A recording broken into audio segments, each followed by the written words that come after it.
Welcome to Flat Earth Debate Uncut and After Show. I'm your host Nathan Oakley, and if you are new to this channel, or you've not done so already, then be sure to subscribe, hit the bell notification icon and join button if you'd like to become a Nathan Oakley 1980 channel member and keep up to date with the Flat Earth Debate. If you would like to support the channel, there is a super chat that runs alongside each of these shows while they premiere, and there's also a PayPal, Patreon and crypto link in the info box below the video.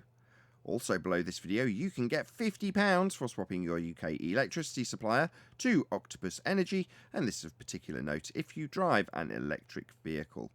Speaking of Patreons, I'm going to do a quick shout out to all of you who do support me on Patreon. So a massive shout out of thanks and appreciation to Sarah Griffiths, Rob H, Ben White, Maximum Gravy, Austin Whitsitt, John Kays, Tommy Swagnut, Michael Kahn, Patrick Gunnels, Banter, Will Brax, Mel B. Styles, Troy Shuker, Bosnail, Sampson, Maris, Harry Blade, Mobile Max 777, Lost Cat FE, Rob W, Open Minded, Reese Pound, Del West Watson, Mike, Muted, Dick Earth Skeptic, Maria Neelands, Unbelievable Productions, Blue Ridge Ranger, The Real Gabster, Liam Nedrick Jr., Abraham Mohammed, Adrian Quintana, Skeptic936, Life is Short, TheFlatEarthChannel.com, Texas Mike, and David Wayne Foster.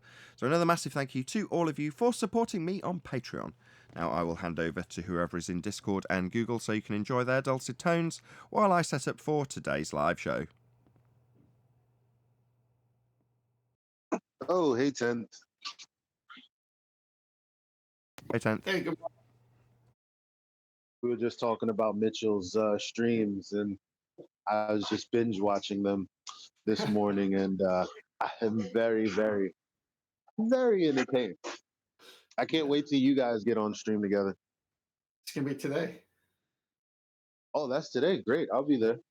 Yeah, it'll be today. You send me a link. So, yeah, that video you put out yesterday was fantastic. I mean, a lot of work to put all those people saying all those things in the way he did. Even Phil.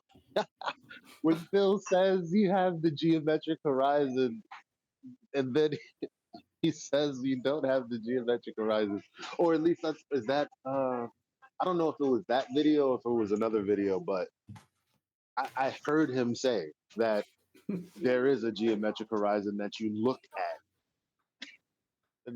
And then everyone else is saying, we don't see a geometric horizon ever. I don't understand, like I was telling Nathan, how they get out of bed and proceed to talk about this topic. They should just go away. But I'm glad they don't, because it's good entertainment. It does get confusing after a while, doesn't it? I mean, we can't even keep up with it, the double speak.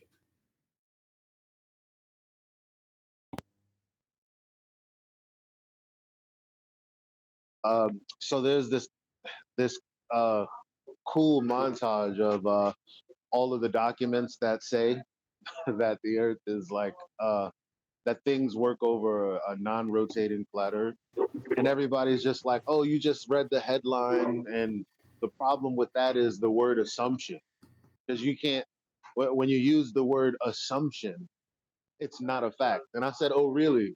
And then I went to the refraction from Andrew Thomas Young, and I was like, right there, the spherical atmosphere, that has to be assumed, but it's not, because it's an oblate sphere. And I'm like, okay, so then it's not a fact. All this math that you guys are deriving from this, not actual spherical. Okay, great.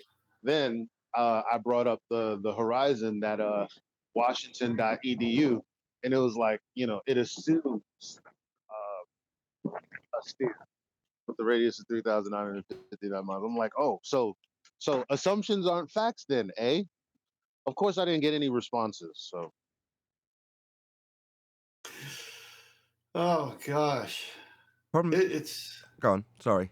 No, it's okay. I'm just waking up myself, but it's just what he's saying. I mean, I remember reading those NASA documents, Martin, Marietta, McDonnell Douglas, all Lockheed, and it was like, why would they even put it in here if it wasn't relevant? Motionless flat Earth. I mean, who would even, if you live on a globe and you're making jet fighters or engine parts or parts for ISS, and you're saying that they're over a globe or they're in space, the last thing you'd ever put in your document is that, oh, by the way, the only way they work is over a motionless flat Earth. Yeah, that's what ties in exactly to what I was going to say. The trouble they've got is that they can't make the assumption when they make the measurement on the surface of the Earth. So the problem that Virus had a couple of days ago was that he keeps saying, well, we haven't got there yet. It's like, get there meaning I haven't got to the point where I've taken the angle measurement from a flat plane and I'm then going to assume a sphere Earth. In other words, with this particular proof, which is why I've said this a couple of times, it's the first one I've said, yeah, I'll put my name next to that as a flat Earth proof with an exclamation mark next to it and stand by it. And say, yeah, they can't beg the question in this instance until after they've made the measurement. So it dies on its arse as soon as you measure anything. It's all measured with respect to a flat plane.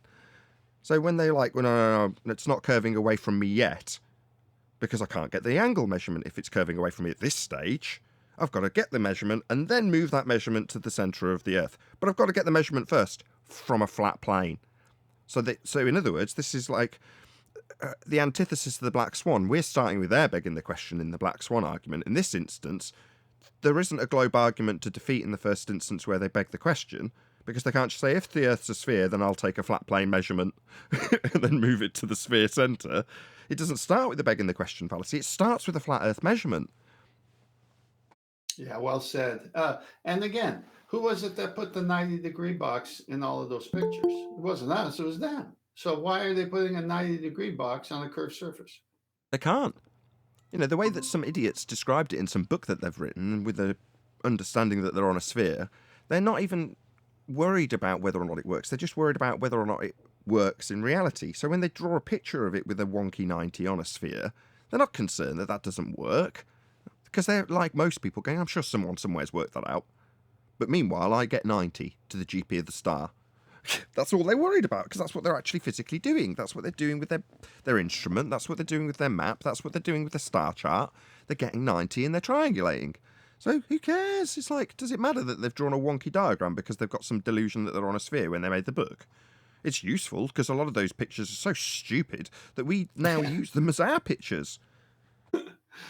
Oh, yeah, it was interesting to hear the last week's show when Mitchell had Sean Hawkins come on live and said that, look, you guys, all you got to do is read the Sexton Manual. You guys have never read the Sexton Manual. Wait a minute, I read like 5 of them. I go, what is it exactly I'm supposed to see in there that's going to change my mind? And so the whole point is, in the Sexton Manual, if anyone, please take the time to download it and read it. It says, point it at the horizon. Point what at the horizon? Well, what do you think? Tool you have in your hand. And it says, bring down the image of the sun or star to the surface, but just barely touching the ocean surface, and then rock it a bit until you get a good vertical out of that rocking motion, and then, call your mark. Take the hours, minutes, seconds, and degrees, and go through the process. It says that right. I mean, it says that right in the book. And so he's acting as if we've never read that. Where else are we supposed to say that? That was the last thing I was watching. I was in the middle of watching he and Sean Hawkins back and forth when Nathan posted the link, and so I paused it. But I was like, "What is he talking about?" Like, but that's what they do, right? They think they have the benefit of the doubt. They think that they can say things, and that people either haven't investigated or won't investigate. But this is a new day. We are well researched. We know what we're talking about. And it's silly at this point. Well, I'll tell you what he's talking about, because he told us. Didn't you see the picture of the globe? I'll see if I can post one. So they have a picture of a circle, and then they have the tangent plane, and they've got the lines and everything. And so he's going by a picture that's already got him mesmerized somehow that this is working on the globe. And yet everything coming out of his mouth, as well as the rest of them, is an angle measuring device. Well, show me an angle measuring device with a curved adjacent. That's going to be the newest addition to housekeeping. Any evidence of a curved adjacent whilst acquiring an elevation angle. It's beautiful. It's I remember coming on once this thing was obvious. It was like that baseline is going to kill them. They need that baseline all the way to GP. That's going to kill them. And it was at the beginning. It was like, yeah, it's plowing right through refraction, but look how nice and neat it is now.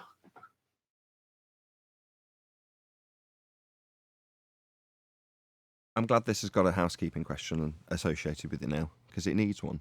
It's appropriate that this has its own housekeeping question. Yeah, I was very happy. And the answer is already no, because as Akumu already said it,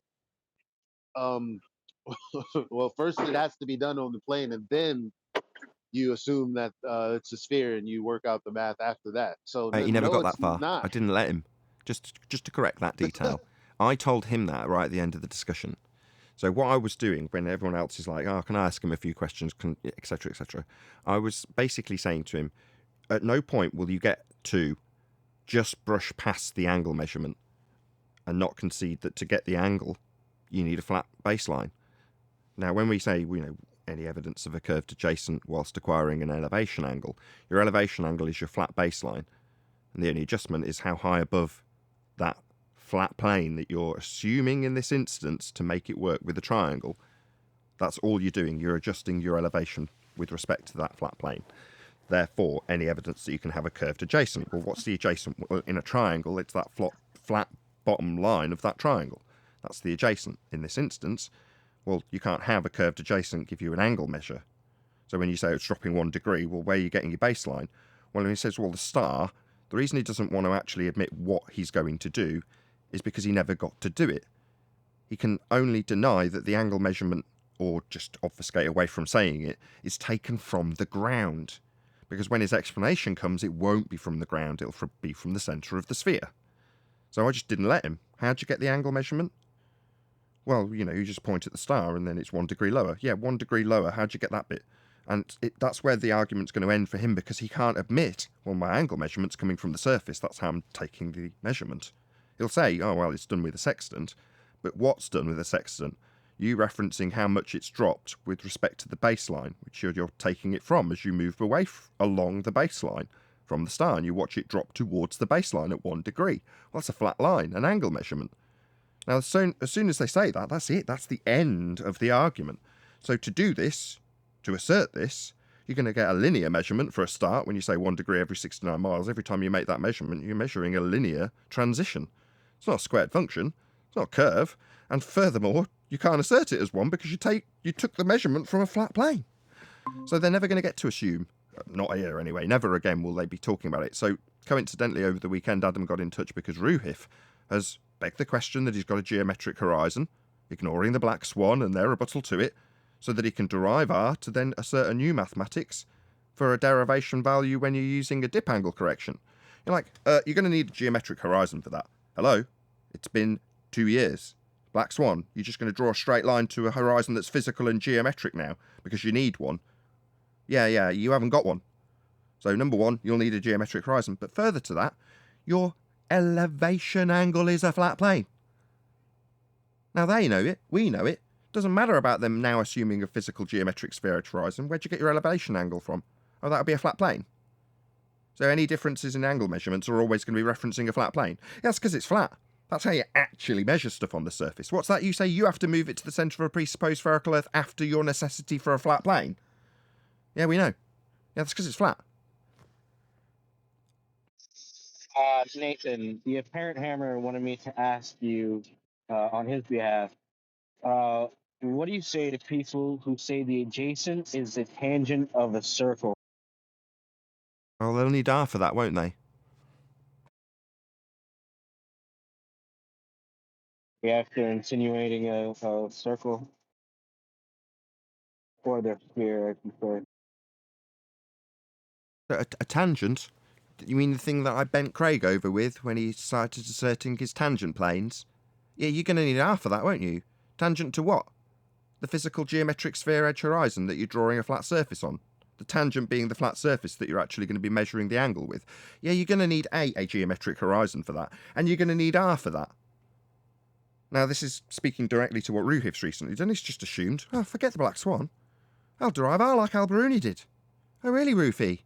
No, mate, you haven't got a geometric horizon to make your derivation. So where are you going to get your straight line while you haven't got one? You've been told for 2 straight years how refracted it is. So for you, on your sphere, with your always refracted sphere-shaped air, standard terrestrial refraction, based on R. Well, you can't get R, because you haven't got a geometric horizon to get it from, so your assumption of it is benign, nonsensical, and idiotic. Black swan, you bunch of idiots. Further to that, what are you measuring? An elevation angle off a flat plane? Yeah, we know that's the point. The moment you start measuring angles, you're measuring them from flat planes. Tangents or otherwise, your assumption requires R. You haven't got a tangent. You haven't got a geometric horizon. Black swan. That's what I would say.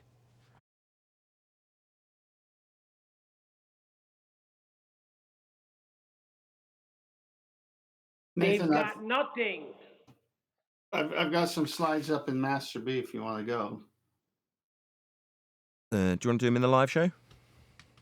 I'll do them in the live show again, but it's just pertinent to what Eli and you guys were talking about. I'll do it again. You want to start with the hand holding a 10 degree? Yeah. So this is the view of anybody at the ocean, guy with a sextant or a guy at the beach. It don't matter. This is your view. It's horizontal. So here they're showing you how you can do it with your hand. Now, obviously, we're told to use the sextant and bring the image down to this horizon line where the sky seems to meet the ocean or earth, in this case, the ocean. And then you do your little rocking motion so that you can establish vertical. But let's just look at it. So they're saying that if you do it with your fist, it's what? It's 10 degrees. Well, let's say you're doing it with a star and it's 10 degrees. Then this is what you'd see. But what if it's 20 degrees? Well, it'll be a little bit higher in altitude, so forth. You go to the next slide. They made the biggest blunder of all. We set them up for over a year on this one. This is a navigator in the cockpit of an airplane, and he's got a periscope sextant. Periscope sextant is kind of similar to a submarine periscope. And they had to go to it from the previous version where they had an acrylic rounded glass or plastic on top of a plane. But since planes went higher and cabins became pressurized, and then to lessen the drag, they went to the periscope where only just the little tube of the periscope sticks out of the fuselage. Now, if you go to the next slide, you'll see a picture of the old one, the old aircraft with the dome, where the navigator would come out with a handheld bubble sextant versus the periscope mounted bubble sextant in the previous picture. So in the handheld, you had to hold it and tell the pilot to fly as straight and steady as possible. And then you had to line up your image to a bubble. Okay, next slide. Well, next slide is beautiful. I mean, I've been saving this for a while. So there's a normal sextant on the guy on the left. But then if you're going to be up in the sky and clouds are underneath you and you can't see the horizon, let me make one observation here. They had bubble sextants that had like a switch on it where you can go and make it work like a regular sextant where you just don't use the bubble anymore. And then, so it could be either or. And you have to mind this dip. So for example, if you're 15,000 feet above the earth and you're going to use the ocean horizon because you can see it from the airplane, then you still have to minus the dip and get it to the ocean surface. But if you can't see it, you flip the switch and use the bubble method, which is showing you this, where it says, look, just get a parallel horizontal over the flat earth. Just match the earth below you and use the bubble to do it. So basically, he's shooting 15,000 feet or 30,000 feet in the air, an eye line that's horizontal, that's flat all the way out. And then he's saying, that matches what's below me. because I have an artificial horizon with the bubble. I mean, you couldn't get any better than this. So you're saying to me that a bubble section works on the principle that if the bubble is level, it matches what's below me, the ocean is level, all the way to the GP of the star? This is so good. Now, if you go to the Sexton manual and realize why you bring the sun or star's image to the horizon and rock it a bit. Let's read it. Sun's image in the horizon mirror. Height of eye. When measuring the altitude of the sun, we want to measure the angle formed by the ray from the sun and the plane tangent to the earth at the point where the observer is standing. However, due to the height of eye of the observer, the visible horizon actually falls below this theoretical plane. So what he's trying to say here, and we'll show in a minute, is that when you're looking at the sextant and your eye line, that's the one plane horizontally, but you're aiming it at the horizon, so you kind of got an angle to it, and now you got to make it geometric, so you got to do dip. That's what it's pretty much saying. But let's read on. To correct for the height of eye, one must apply dip correction. Now it says, to correct for height of eye, one must apply dip correction. So what am I correcting? My height of eye. My height of eye of what? Above the ocean. Dip correction increases as the eye is raised further above the surface of the water.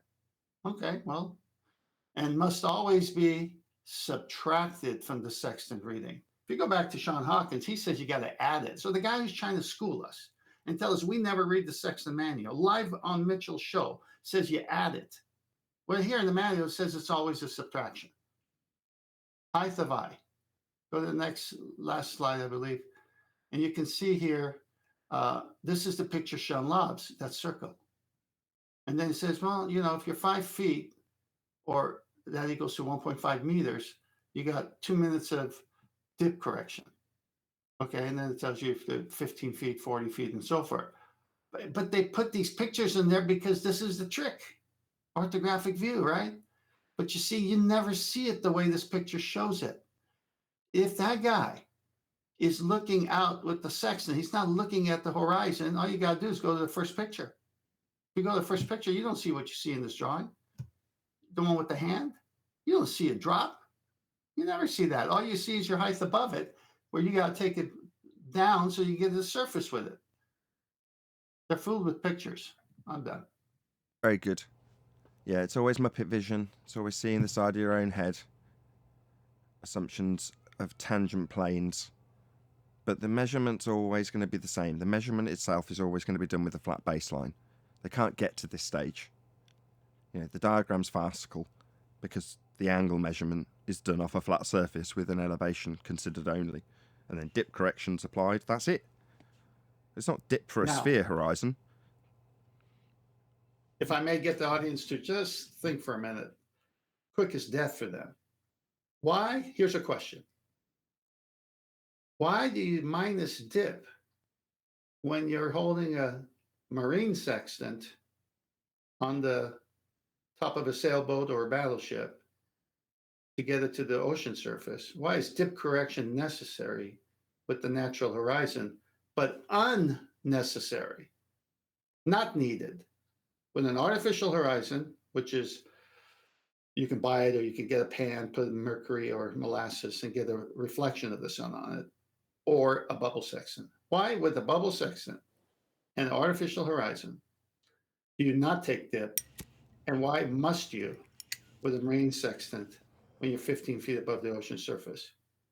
Let that sink in for a while. That one slide with the bubble in the airplane is the answer, but let's see who gets it.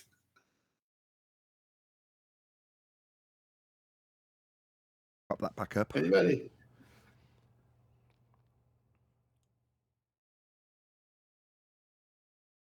Nobody's answering you. I think everyone assumed it was rhetorical. Okay, I know, I'm just having fun. Yeah, because you're assuming it to be parallel. I mean, you're assuming to be level. So when you see bubble section in the image, if you want to put that one with the airplane up in the sky, it shows a right angle triangle, and it shows the bubble as the surface. Well, that's it. You're saying it is level already. I don't need to do dip. I'm getting off a level surface. But remember, when you're in the ocean, that is the actual Earth you're on, and you are 14 feet above it. So you must minus it there because you're not using a bubble. Yeah, same principle applies if you use an artificial horizon. You've essentially given yourself a parallel, negating the need to do a dip correction. So you don't need to do dip if you're using a reflection of something to give you a horizon to derive a horizontal from, because then you've got horizontal, and all you need is a horizontal baseline to do the triangulation. In other words, the whole purpose of deriving it from an artificial horizon or a bubble is to just give you that level adjacent. That's all it's doing. That straight line that you use to measure this angle with. Yeah, you know, on this picture, you've got this level line drawn with a bubble in the between bit. Again, in Muppet Vision for the representation, doesn't change the fact that this angle is an angle. It needs a straight line.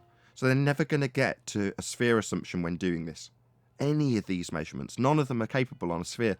And they're really struggling at the moment, because how do they get around it? They can't beg the question in the first place and just insist we accept it. Yeah, and you got to have the angle. So if you shoot it with artificial or bubble and it says 70, it's not 70, it's 35. You got to have the angle. That's why when you're at ocean and you got the natural horizon, you don't have the angle. I mean, they even say well, that's the the trade-off, angle. isn't it? You're gonna limit your star. I don't know what the word is. Periphery. I was going to say probably the wrong word. By half. So you're going to limit what stars you can view, because if you're doing it with an artificial horizon and you're just using a parallel, you've effectively cut the tool's the amount of angles that it can utilize in half. Yeah. So the current sextants go up to 120. Some maybe 140. There's some that do 140, but most of them 120. So 60 and 60, and then the octant went up to 90. So if you were going to do it with an octant, it'd be half a 90. And if you're doing it with a current, is 60. So that means the highest you can shoot is 60. But when you do, it's really 30. It's like you can't do it anymore because you're limited. Yeah, that's the trade-off. You don't have to do dip correction, but you've halved your tool if you're using an artificial horizon, because then you're deriving a parallel from the reflection. Well, that parallel means that the tool is effectively cut in half in terms of what it'll give you for an angle, because you've got to incorporate that, which is giving you the horizon, the horizontal, and the angle measurement itself. So you're splitting the tool in half to get the other one, whereas you've got the full range of the tool. If you use the horizon, you just point it at the horizon. But depending on how high you are above the deck, you've got to correct for that also. And in reality, what's it saying from the sideline? Someone is watching this or listening to this, and they're saying, okay, so in reality, what you're saying is you got to have an adjacent to the GP. You got to have that baseline to the GP. That's what this is all leading everyone to, that right angle that they keep fighting. And you remember early on, which I said, man, this is really early on. They said, don't say 90, don't say 90. Do you know the whole idea behind the sextant is 90? Do you know that your zenith above you and the star zenith to Earth, that's a right angle, that's a 90? There is not one measurement more than 90. Have you figured this out yet?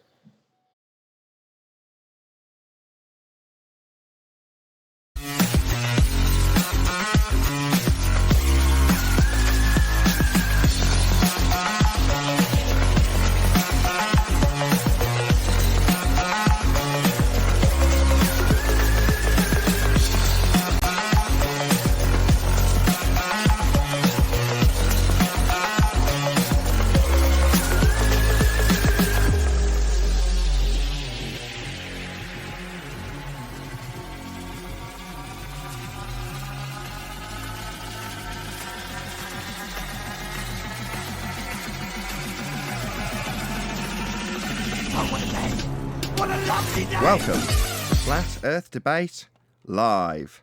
I'm your host, Nathan Oakley, and if you are new to this channel, or you've not done so already, then be sure to subscribe, hit the bell notification icon and join button to become a Nathan Oakley 1980 channel member and keep up to date with the Flat Earth Debate. If you would like to support the channel, there is a super chat that runs alongside each of these shows while they are live, and there's also a PayPal, Patreon and crypto link in the info box below the video. Also below this video, you can get £50 for swapping your UK electricity supplier to Octopus Energy. Most importantly, if you'd like to join the discussion, simply mute the page you are currently watching, then click the link in the info box below this video to join the panel and express your views on the nature of Earth. If you do join, please don't swear.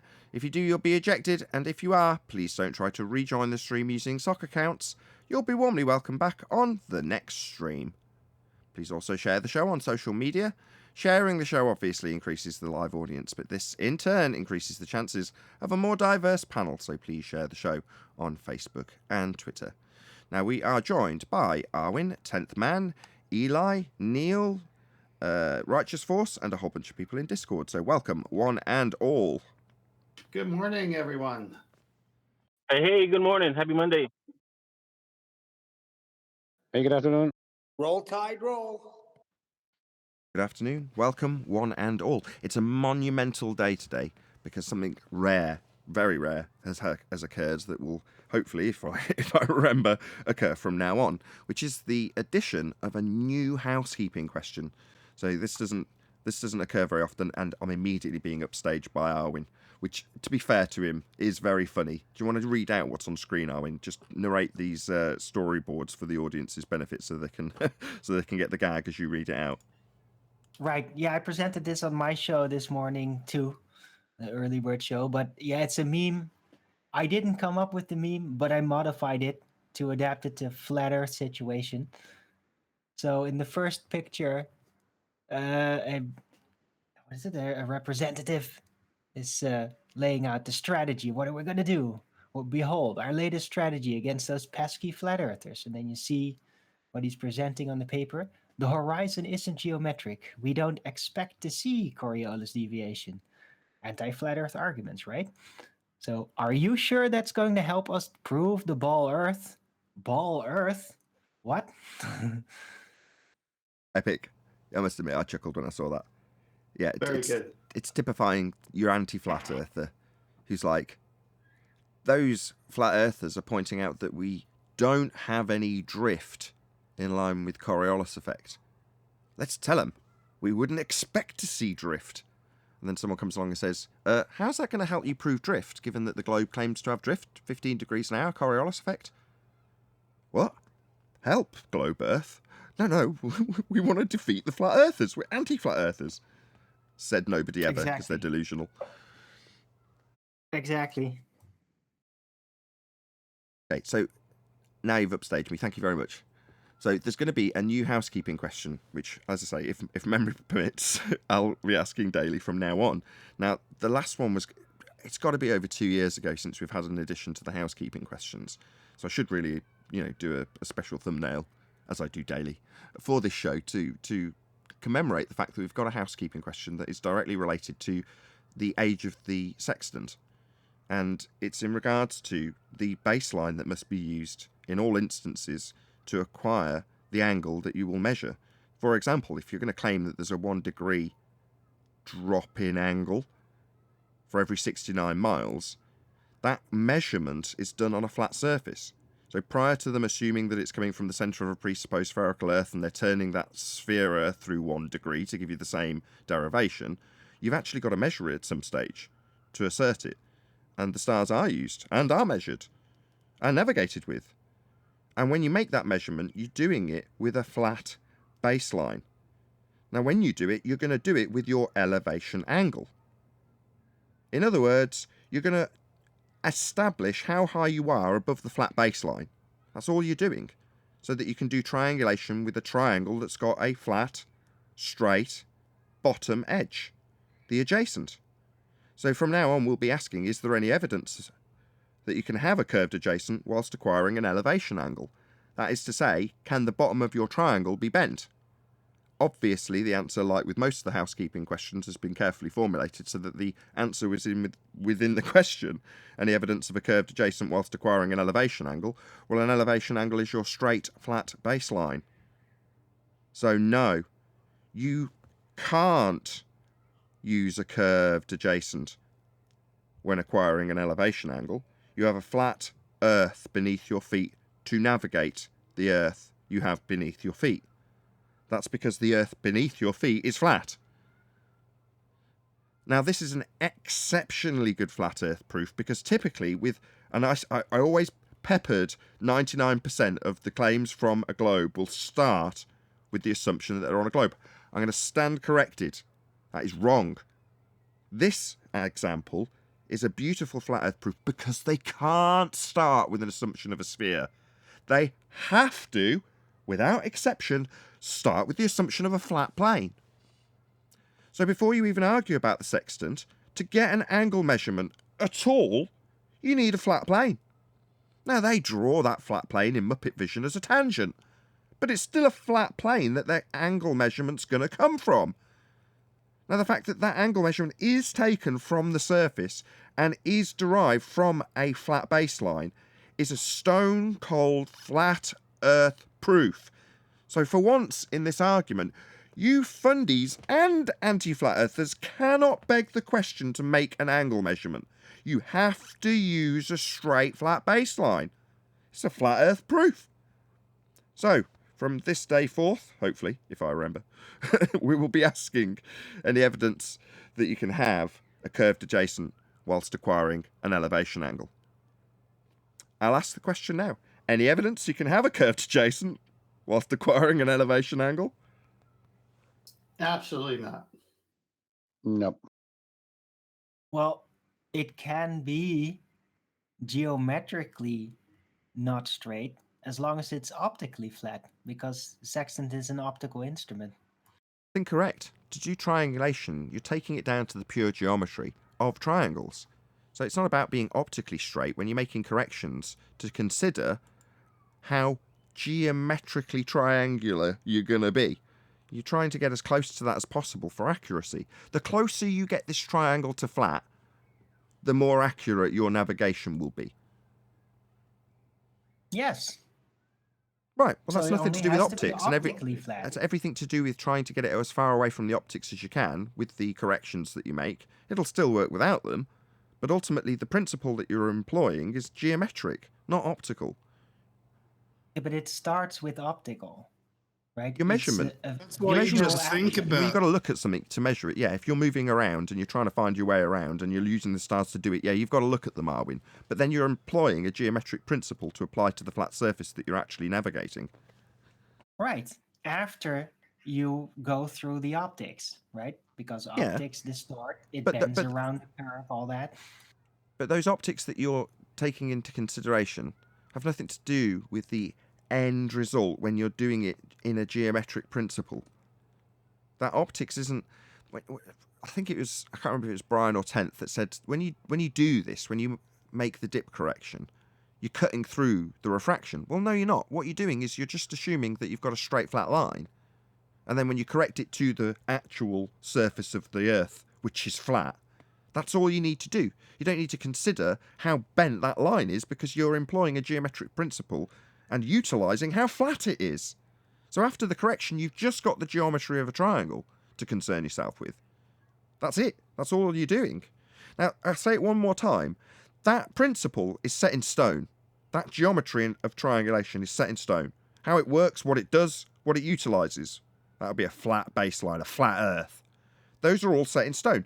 So in every single instance where the fundy doesn't just brush past the fact that they've actually got to take a measurement in the first place from the surface of the Earth. In other words, for those of you like Ruhif, who's just gone straight to the, well, I'm going to be moving this around a sphere from the centre. When I say 1 degree, it's 1 degree of me twisting this circle.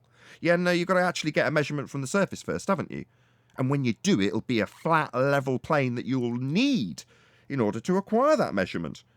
So they need a flat plane before they can beg the question in this example.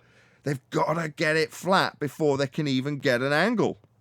That's why when discussing this with Akumo virus, what was he saying to us? I haven't got there yet. Well, I haven't got to the point where you've got the angle in your back pocket and no one's noticed that you've got it from a flat plane, and now I'm going to start talking about how it's 1 degree from the centre of a presupposed spherical Earth. He'll never get there. Neither will any of them that come here. Oh yeah, this is probably doing me out of some guests who thought they might be able to get an argument out of us in this regard.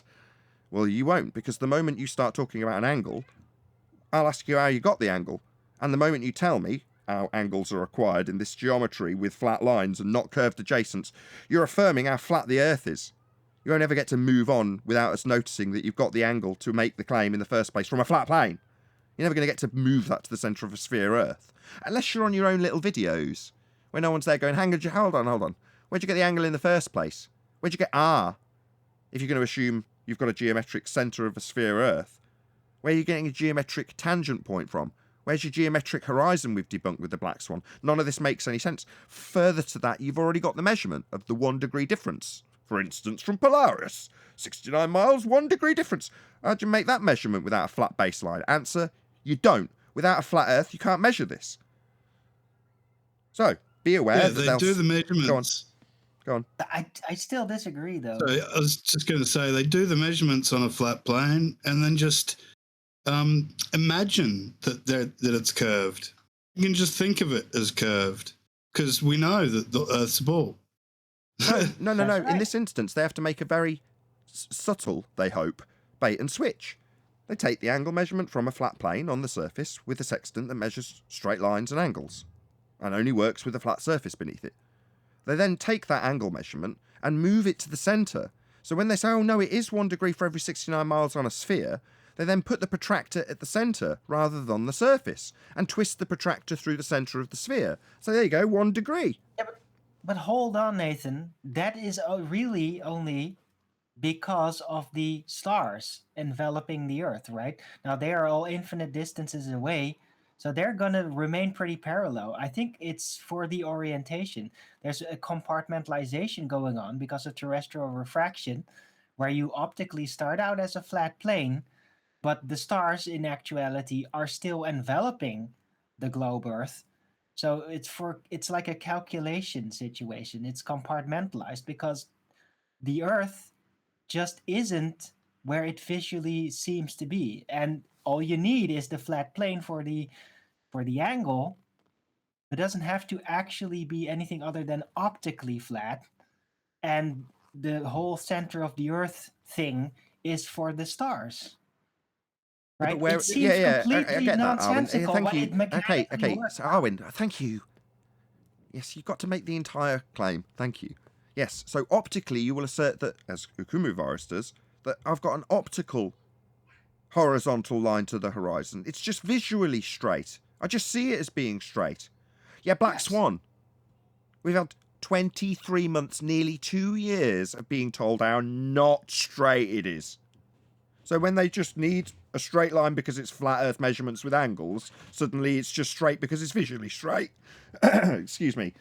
Yeah, that's not going to fly when we've had 22 months of, we're not going to expect to see the geometric horizon, so you've relinquished your ability to get geometry from it then? Because we can't see it. Well, you don't have that ability. Oh, don't rumpus the conclusion. What's your problem? What's the problem? No, I was just agreeing with you.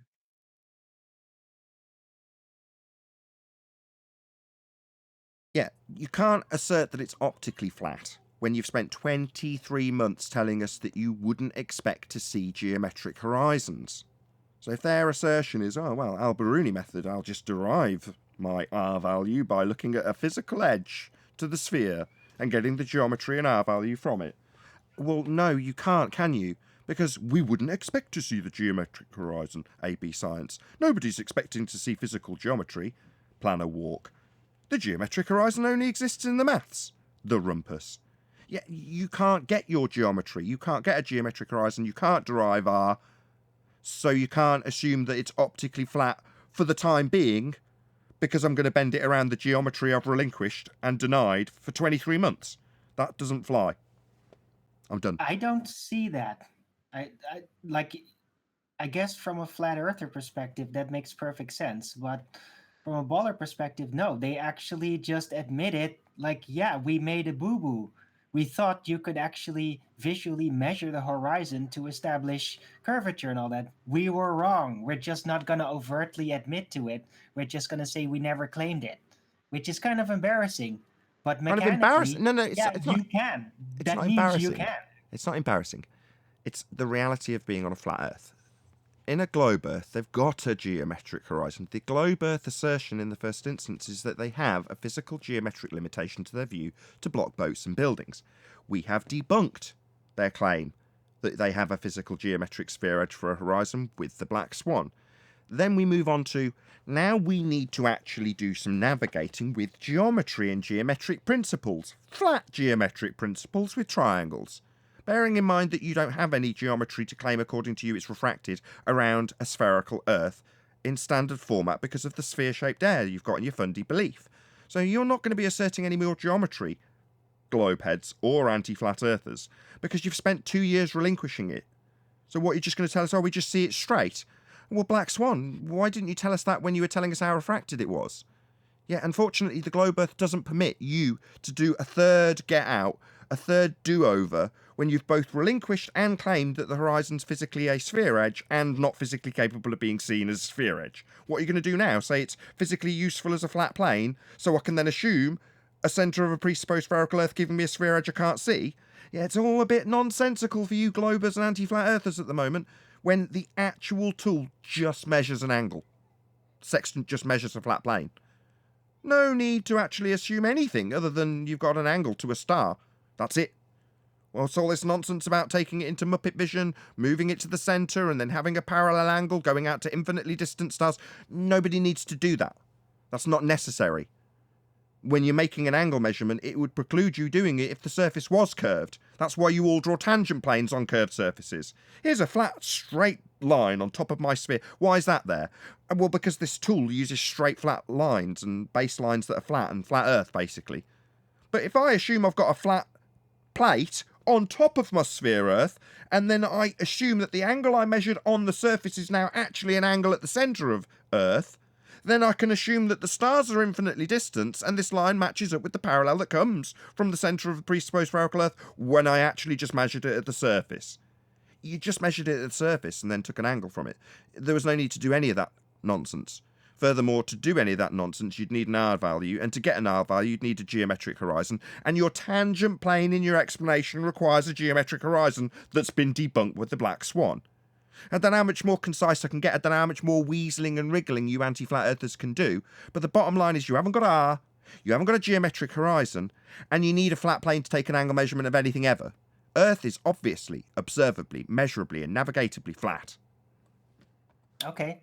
Well, I agree. When you put it all like that, it sounds really convoluted, but it practically works out just fine. And as long as you end up with the intended math end result and that fits, I don't see the problem. Yes, it's convoluted. I agree.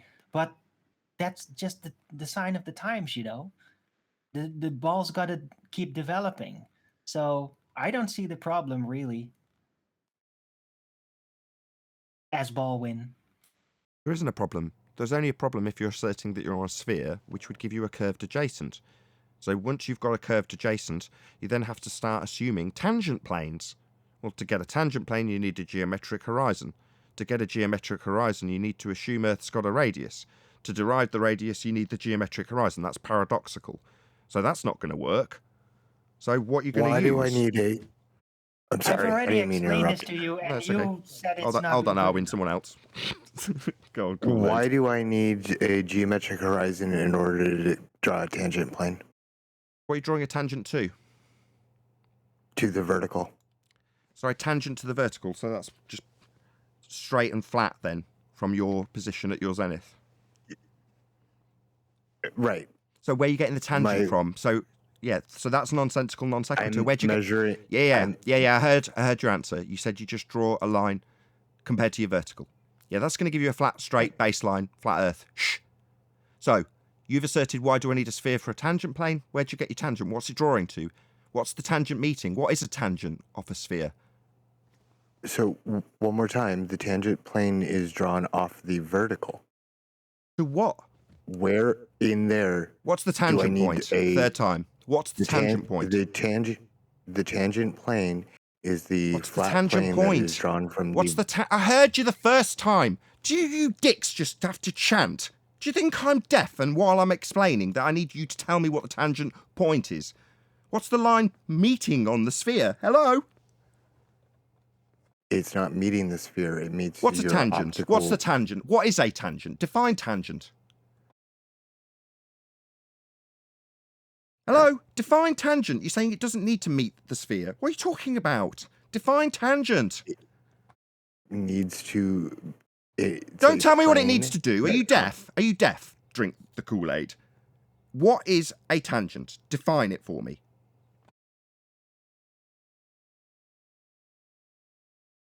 Go Hello? ahead. Are you drunk? Not going to be talked over. Are you drunk? No, I'm just really tired. I'm not going to Are you drunk? get talked Are over. you drunk? Have a good one. Sorry, are you...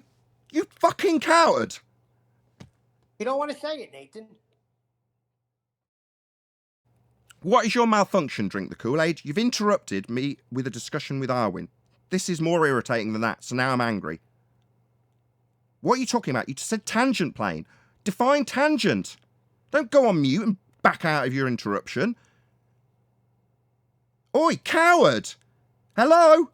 You've said you've got a tangent plane. You've said you draw a horizontal from your vertical. Yeah, that's a straight flat line. That's nothing to do with a tangent. Then when I say, where'd you get a tangent? What's a tangent point? You decide to sod off. You complete coward. Sorry, why were you interjecting then, you complete retard? Did you think that a tangent wasn't something that was going to be meeting the edge of a sphere? At the point that's the geometry of a sphere. You think now's the time to talk while I'm in the middle of a sentence berating you? You think now's the time to talk, you abject coward. I'm in the middle of a sentence. Hello? Hello? That sextant used You triangle. fucking wanker. I'm in the middle of telling you off and you think that it's time to talk straight through the middle of me. What's a tangent? What is a tangent? No shit! It's the 5th time! You complete retard! Are you deaf? I'm sorry, I can't actually finish a sentence if you're going to yell over. What's a tangent, you stupid idiot?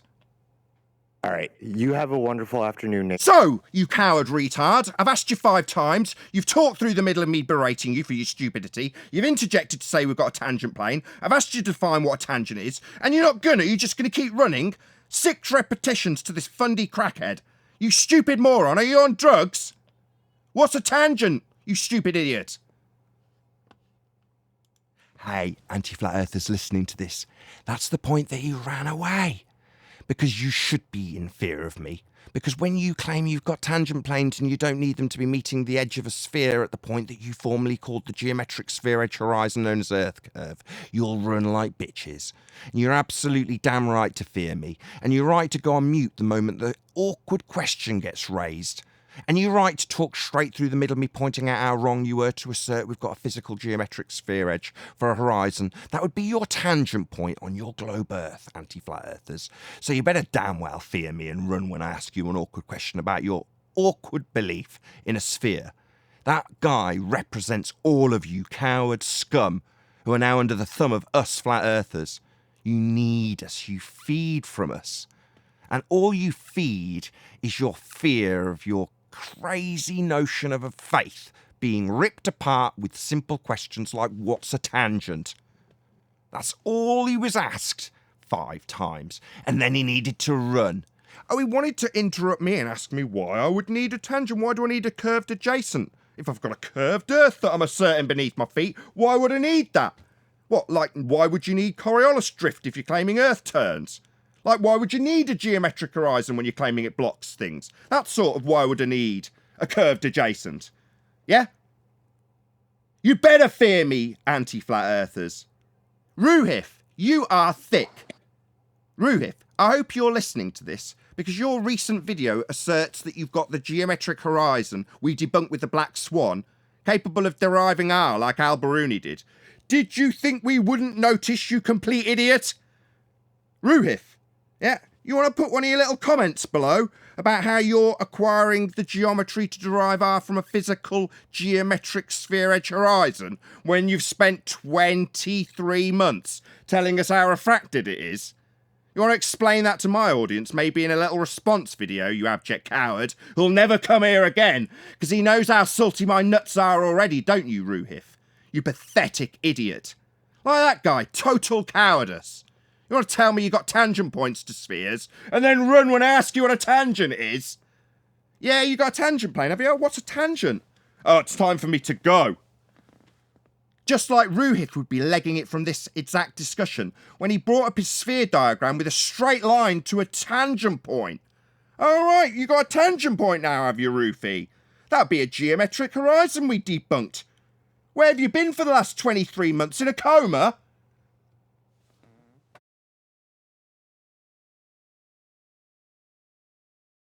Any other retards from the anti-flat Earth want to come and tell me how they don't need curved adjacents when deriving tangent planes? Talking to all of you idiots in the audience, you know exactly who you are. The ones who are terrified of us. Those crickets represent what you've got to say on this subject. You haven't got a curved adjacent and you never will. You need straight, flat baselines to measure any angle, anything, ever. And when you need a tangent plane, because the curved surface you think you've got just won't crack it with this particular measurement, yet you'll just derive some sphere edge tangent plane flat line sat on top of your sphere. Yeah, that's what you need to do, but you're going to have to take an actual measurement on the surface of Earth first now, aren't you? Before you can assume it. And if you're going to assume it, you better have a way of deriving R. And Rufy, mate, you haven't got it. We've debunked the straight line tangent point. The thing that guy wouldn't define. That's what you've used, you complete idiot. You haven't got one anymore, my friend. You haven't got a physical geometric sphere edge horizon. We've only got one horizon. And the horizon in your begging the question, proof of nothing, perspective hijacking Earth curve maths was geometric before we debunked it with the black swan. Now, after that little fiery tirade, you got anything to say? Ballwin.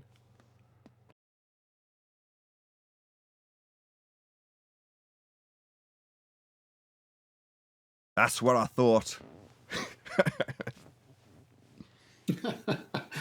Nathan, I popped two Good morning, guys. Chocolate. How you doing, buddy? Hey, Nathan, I Chocolate. popped Good two to have you. slides for you. I hate it. I was They going to come in, they say, say the tangent planes. is that what happened over the weekend? Did they find the geometric horizon? Ruhef did or something? No. What happened? Adam called me up and said it would be a 10-minute conversation, which turned into an hour, which wasn't his fault, to be fair. But obviously 10th was there, so 10th can back me up in terms of what was discussed. And he's like, Ruhef's just lying. Here he is, deriving R with a geometric horizon. Further to that, I don't know, some of those things might be without Adam being here, I don't want to talk about some of it because he might want to keep some of it close to his chest for all I know. I don't know, I didn't clarify. But the bottom line was, what's he doing? He's got a straight line to a geometric sphere edge horizon. Is he nuts? Did they think they could just slip that past us? Like, how does that work? Oh, he just did it in his little echo chamber, didn't he? He didn't come here and present it to us so he could rip his ass through his throat. No, he just did it in his little echo chamber and presented it to a few of his mates, because he doesn't have an actual subscription base. Just got a few wankers that follow him around so they can affirm their sphere belief whenever he comes up with some nonsense that completely ignores the 23 straight months of being told that you can't get a geometric horizon. Hey, Rufy, I'm going to put you in touch with AB Science. Quote, we're not expecting to see physical geometry. Or maybe I'll put you in touch with Planner Walk. I'm pretty sure he's reasonably familiar, right? He's like a neighbour, New Zealander, isn't he? Right? You can be in touch with Planner Walk, that little dick, that spotty-faced little twat, when he told us we wouldn't expect to see physical geometry. So, Rufy, you can take it up with AB Science and Planner Walk, who are both explicitly saying, oh, what about Rumpus? The geometric horizon only exists in the maths. Oh, is that the geometric horizon in your maths, Rufy? The one that Rumpus made clear only exists in the maths. So the horizon you're drawing, it doesn't exist in physical reality, Rufy. Rumpus made it explicitly clear that only exists in your maths. Where we here deal with physical reality. Yeah? The reality of a flat plane, the only way of acquiring angle measurements, elevation angles that are going to use flat surfaces. For triangulation, that's triangles with straight baselines that aren't curved. Yeah, well, when you try and derive some value that's going to allow you to do this with dip correction, you didn't seem to realise that you needed to derive R first, like Al-Biruni did with a geometric horizon we've debunked. We wouldn't expect to see physical geometry.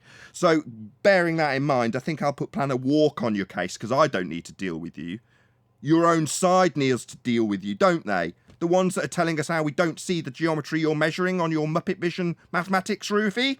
Hello? Yeah, maybe after this you can tell me how this didn't faze you when you make your little response video. Now, I didn't actually go and proactively watch this crap. One of my own presented it to me. Irritating though I might find that, yeah? They go, oh, look at Ruhif, the lying shit. Look at what he's doing, the lying turd. Yeah, don't you just hope he gets cancer, the lying bastard? Well, there he is, lying like a fucker to all of his audience. Well, here we are now with me having to address that. Now, I don't give a crap about these lying cancerous scumbags. I don't care. But when it's shoved under my nose, I've suddenly got to address it.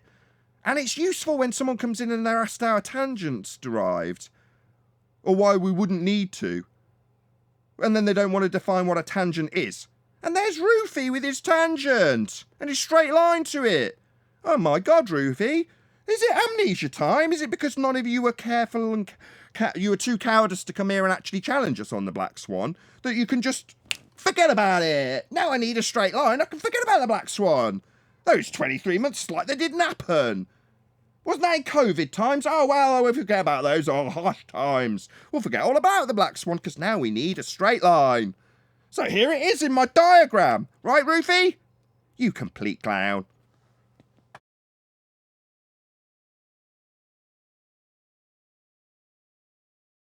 Maybe they have the memory of a guppy. Maybe that's the problem. Maybe because they heard it only takes just one Glober to assert something for them to, follow along. So they're now saying that you just look straight. You're looking directly straight, and there you have the tangent to the horizon. All right, So that Black we Swan. can talk about the sextant. All right, there's your tangent to the horizon. Really? Where was that for the last 23 months? When you were telling us how refracted it was and we were pointing out that if you've got a straight line to the horizon, it's beyond the geometric limitations of a sphere Earth radius 3959. It can't be geometric. And because it can't be geometric, Rufy with your straight line to geometric tangent points, yeah, can't be, you told us how refracted it was, do you remember? Sphere-shaped air, always in effect, never going to get to see it. If we sucked all the air away from Earth, we wouldn't get to see it, right? Yeah, is that what you're doing in your diagram there, Rufy? You're sucking all the air away from Earth and looking at it 90 degrees side on so you can see your own head, when in reality we hold sextants and look through the lens with our eyes on the surface. Nobody's looking at themselves 90 degrees side on to a fucking sphere that you assume. Why would you be so stupid when we've debunked the very tangent point and straight line that you're using to make your example? I mean, that just literally makes you thick. Here lies retard. Denied Black Swan.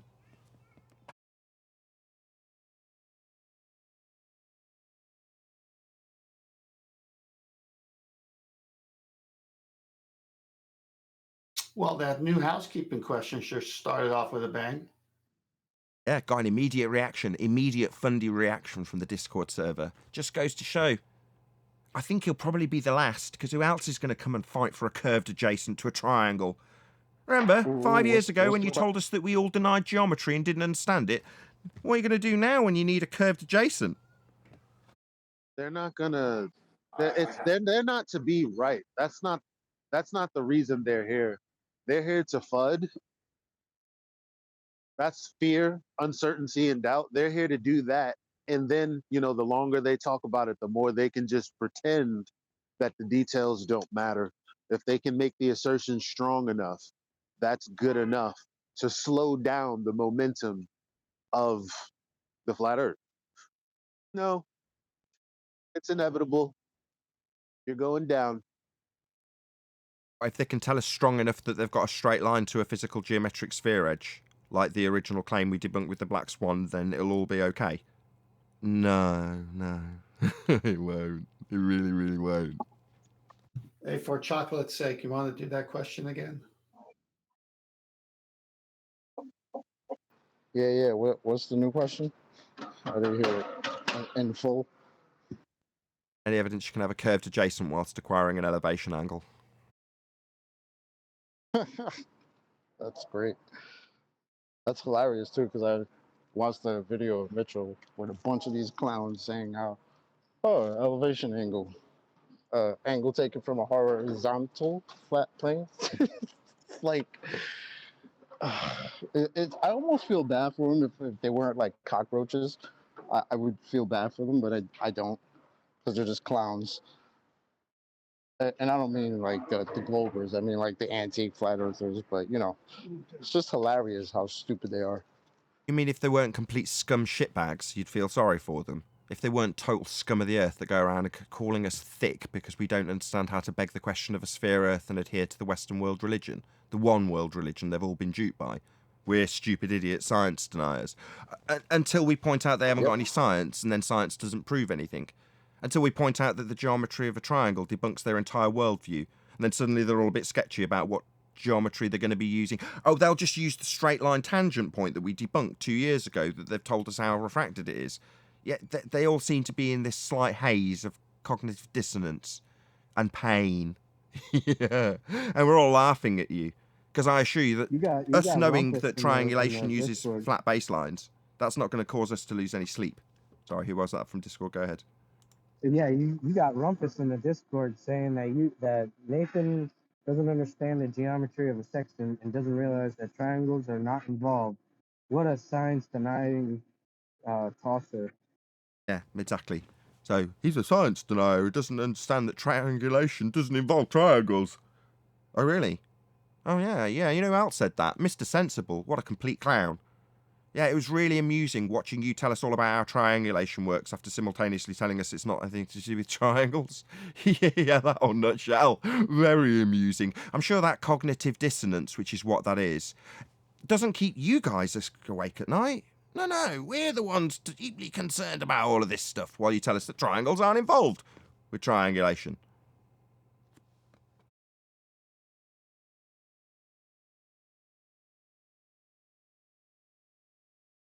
You know what? I actually don't think, 10th, it is triangulation at all. I think it might be trilateration. What do you reckon?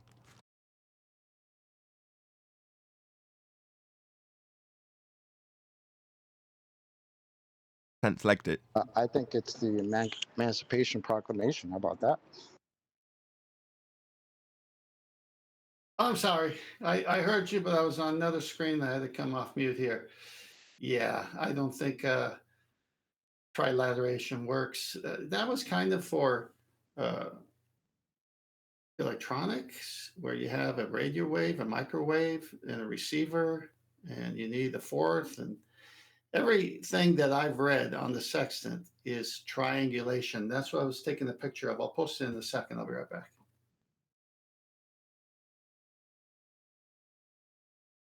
Yeah, so Adam kind of spoiled my weekend, as did you, 10th.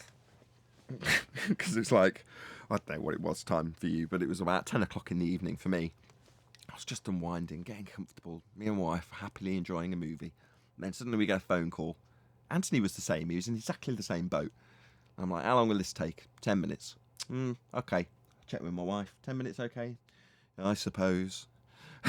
So, an hour later, I'm just like, let me get it straight. You've gone through all of his methodology and pulled apart his maths and got the data and the original source material for his comparison charts for dip corrections. But he's going to need a geometric horizon, right? Oh, yeah, he's going to need a geometric horizon. Right.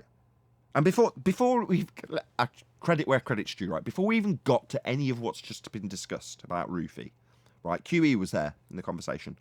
And his first question was, did he show how we can get a curved adjacent when acquiring an elevation angle? And everyone was like, no. He was right, I'm out. That was all he needed. And after the fact, I was like, I want to be more like QE. Why didn't I recognise this? Didn't, as much as it's really beautiful to watch Adam in his what he does. You know, maths is a beautiful language, and Adam is an exceptionally good mathematician. When it comes to these things, watching him back engineer and explain his thoughts on how he's back engineering stuff, you're like, wow, you know, I can't do it, but it's beautiful to watch. But I didn't want to watch it at 10 o'clock at night on a Saturday. And especially I didn't want to watch it when it's like, so he's going to need a geometric horizon for this then.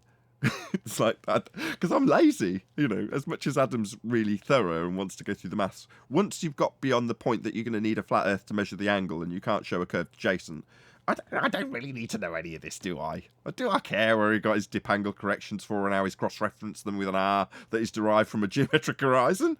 Nah, he hasn't got a geometric horizon. None of this is important to me. No offence, 10th. None taken. I got the slide up. In Master B, right? Yeah.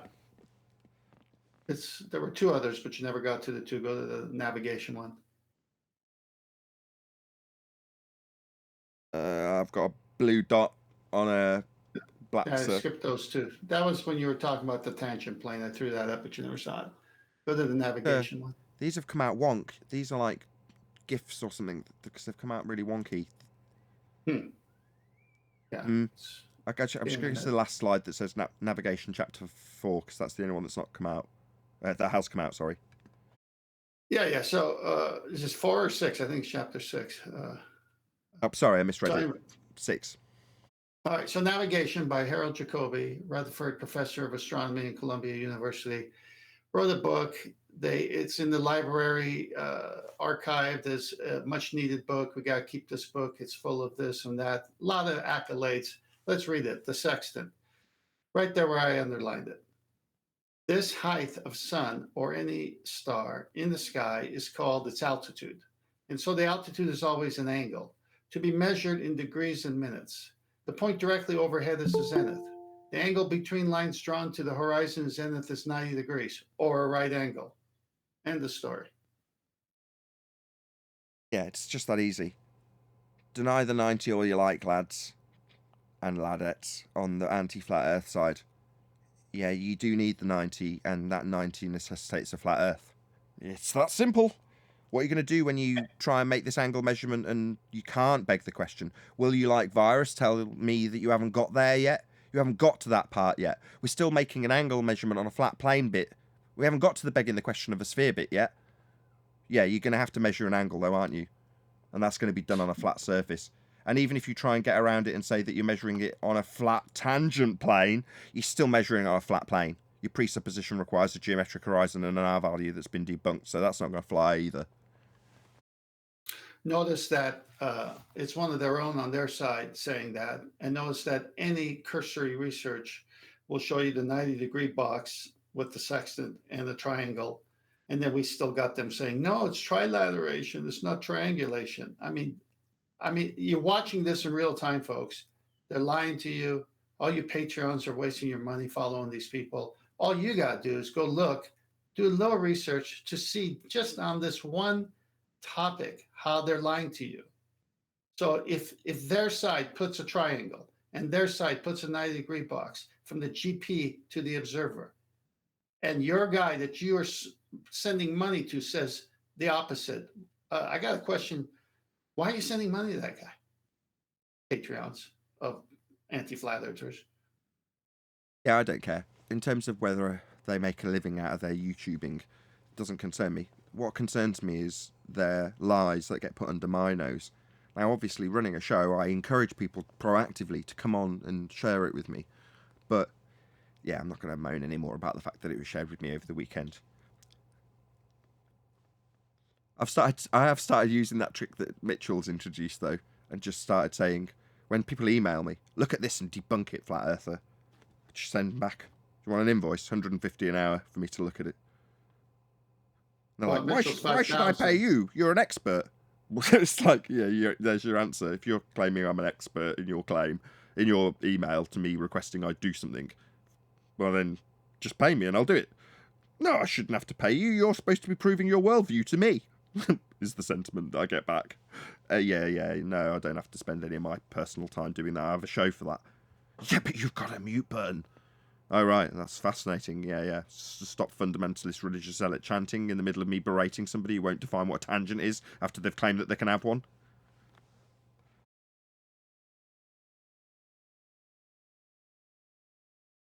Is that an enormous super chat that I've just got? I think it is. Let's just have a look. Shout out to JQ. Wow, thank you very much for the $50. Really do appreciate the support.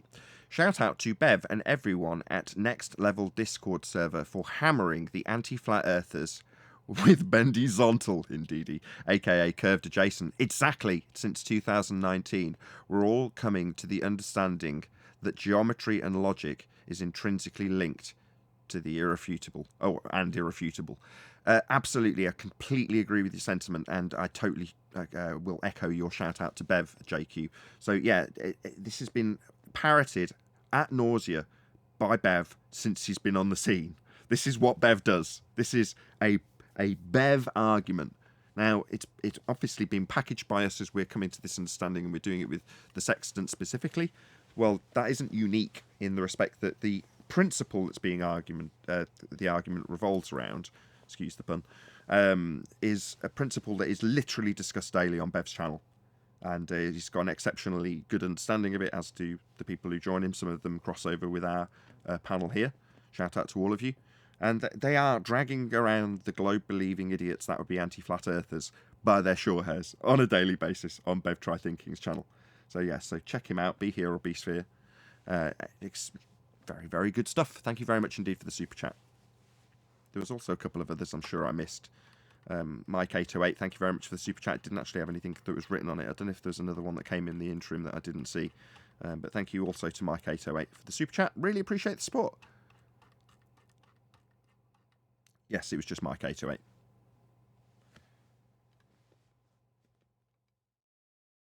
I tell you, when I watched that video of Mitchell, when he had all these clowns saying again and again how you need a horizontal, how the elevation angle is from the horizontal, and he just kept saying it, and he had him repeating it. It just reminded me of clips that we heard like for a whole year last year when they would just kept saying, "Oh, the horizon's refracted. It's refracted. It's refracted."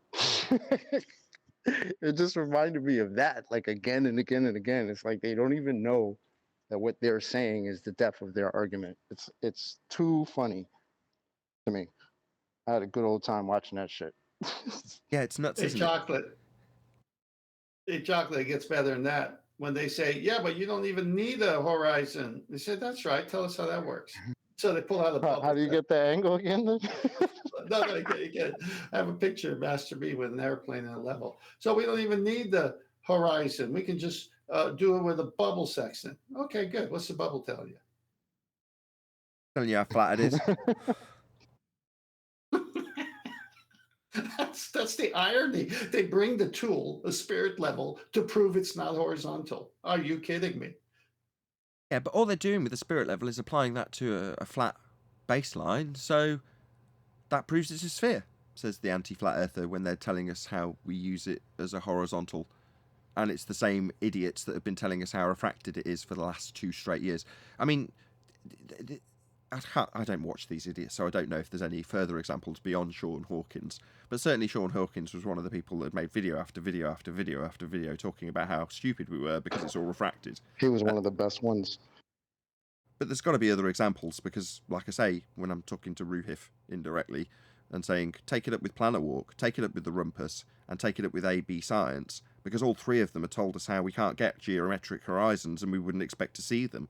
We're also told how we wouldn't expect to see them unless we sucked out all of the sphere-shaped air, and we're also told how the sphere-shaped air gives us a standard rate of refraction at 7/6R that's going to be derived at some rate of R. Therefore, never ever straight, never ever geometric horizon, never ever Muppet vision, never ever a derivation capable. But there they are, drawing straight lines like it's never even happened. It's like, oh, isn't that interesting? Now we need straight lines to get angles to measure things to actually navigate on the flat plane we actually dwell atop. You're going to start telling us that you can get straight lines? Really? Like I say, guys, have you had amnesia? Hello?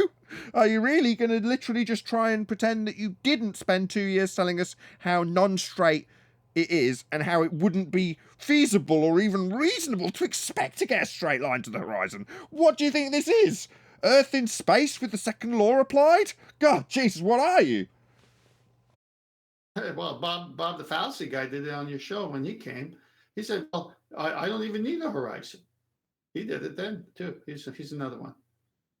Yeah, he just limited his tool by 50% and then had a flat baseline established with a reflection. That's useful, to establish a flat baseline for this triangulation. How useful? To make sure that it's flat, and then confirm that the geometry you're using with a flat baseline is going to be that flat baseline by acquiring it with a reflection to give you an artificial horizon. That's lovely for getting a straight back baseline. Earth is flat then.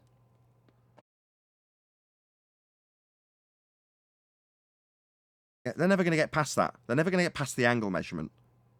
Artificial horizon, horizon with dip correction, doesn't make any difference. The principle applied to flat Earth. And they'll always have to make the measurement before they assume it's moved to the centre. They're just going to have to hope that nobody notices as they perform that bait and switch. Or in the case of virus, well, I haven't got there yet. I've still got to actually measure an angle first. Yeah, you will, won't you, anti-flat earthers. This is going to be the most fun. This next year is going to be very amusing as we put you. I'm sorry.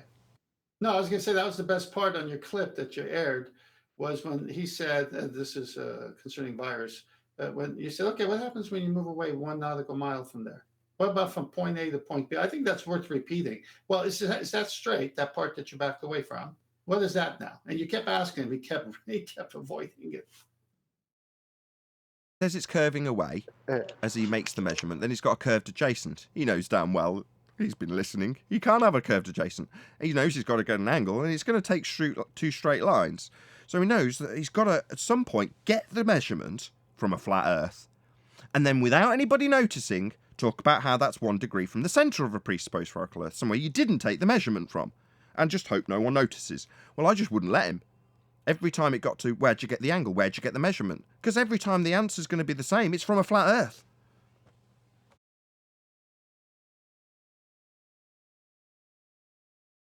The best was Mr. Sensitive, and how he's saying, oh, no triangles necessary, as he describes the triangle necessary to use a sextant. That was hilarious. Oh my God. Shout out to Mitchell for putting that together. You know, we've been working. Oh my God, yeah, it's great. We got to share the back. We got to share the backstory to that. Plus, today I'll be on Mitchell's broadcast. So for you listening after the show's over, get on to Mitchell's today. Right, but pause. The backstory is the facts are. Hold that thought. Be here or be sphere for 10th man as guest on Mitchell from Australia's YouTube channel, and that is tonight at 7 p.m. UK, 1 p.m. Eastern, I believe, but definitely 7 p.m. UK. So be here or be sphere one more time. Mitchell from Australia is the name of the YouTube channel, and he's going to be with guest 10th man. Go ahead, 10th. Yeah. So QE, Nathan, Adam, Brian, and Mitchell were in on this. I said, look, let's set a trap. So we set a trap and we baited them, but they thought they were baiting us. So they're putting out videos saying, I just fished you. You thought you were fishing me. I fished you. And we're dying between email correspondence between all of us. We're just, oh my gosh, this can be epic. And you can see that final video. They all got fished, but they thought they were fishing. So it was glorious. That's why that latest video from Mitchell from Australia is like a box with a bow on it, everything nice. Here you go. Yeah, they're having to completely contradict 23 straight months of telling us we wouldn't expect to see geometry. That's what they're having to do. And they're doing it by denying basic geometry of triangles and even denying the necessity to have the triangle. It started off, it was bad enough when they were denying needing a 90. Now they're denying needing a triangle.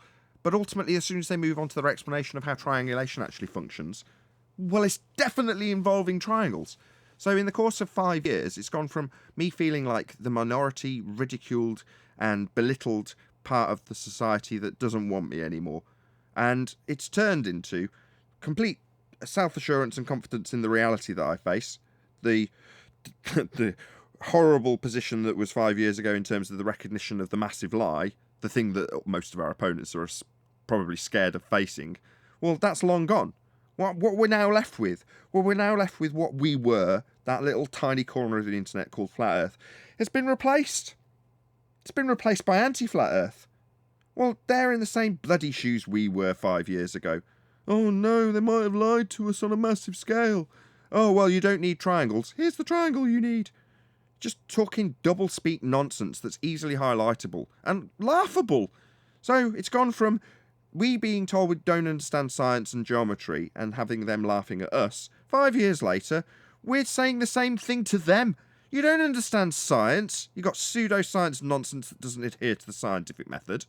You don't have any hypotheses. Plenty of phenomena, and that's about it. No science. You don't understand geometry because you're telling us that you can have curved adjacents. Or just flat out measuring a flat Earth, proving how flat it is in the first instance when you make a measurement of anything with an angle. So you're flat out proving it's an Earth or claiming you've got a curved adjacent. Or you're denying the very principle of the refracted Earth that was the rebuttal to the black swan Equally pathetic when you've definitely been on the scene like Ruhiv has for the last few years. Absolutely pathetic. Also, hysterically laughable. You realise how stupid you all look? Yeah, we're the ones laughing at you now, science deniers. Science doesn't prove anything, says the anti-flat earth idiot. Yeah, it's very much a tables have turned situation. Go ahead, Ted. It's everything. Look how they're denying the very drift that their side claims that they're supposed to see, that they're supposed to observe. They deny that. Ask us for citations that that's even a thing.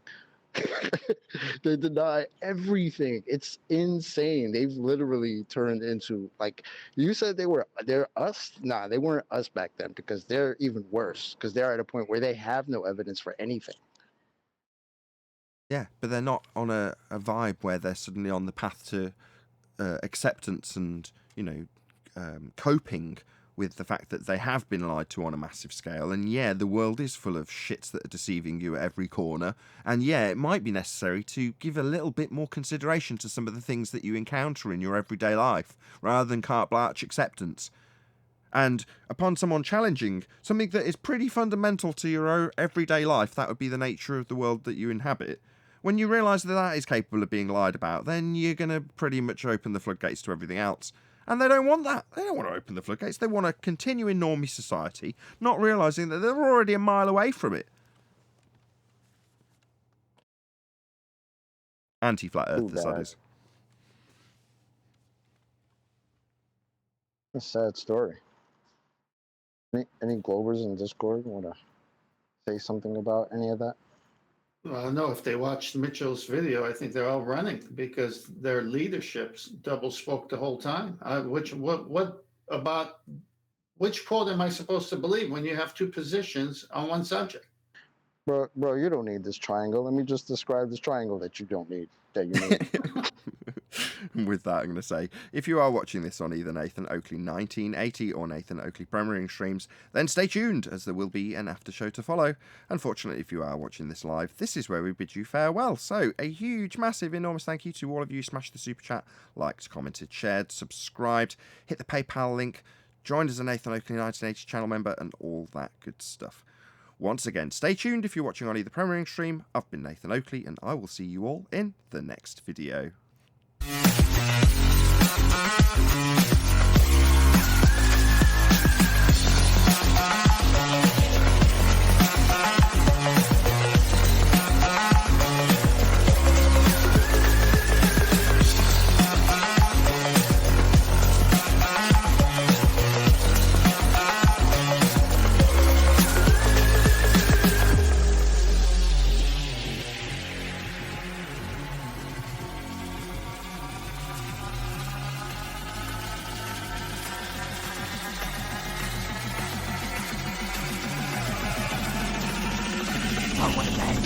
What a lovely day!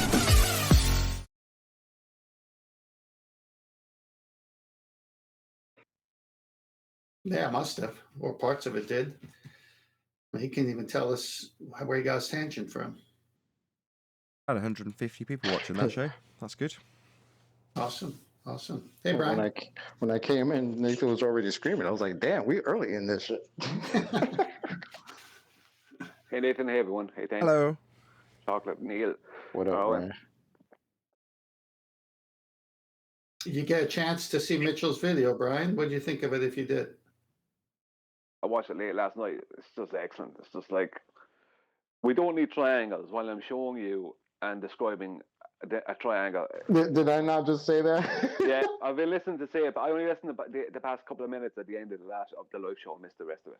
But I've heard you say it twice. It's just like, never mind triangles, no need for them. Anyway, here's a triangle. Definitely need this. Unbelievable.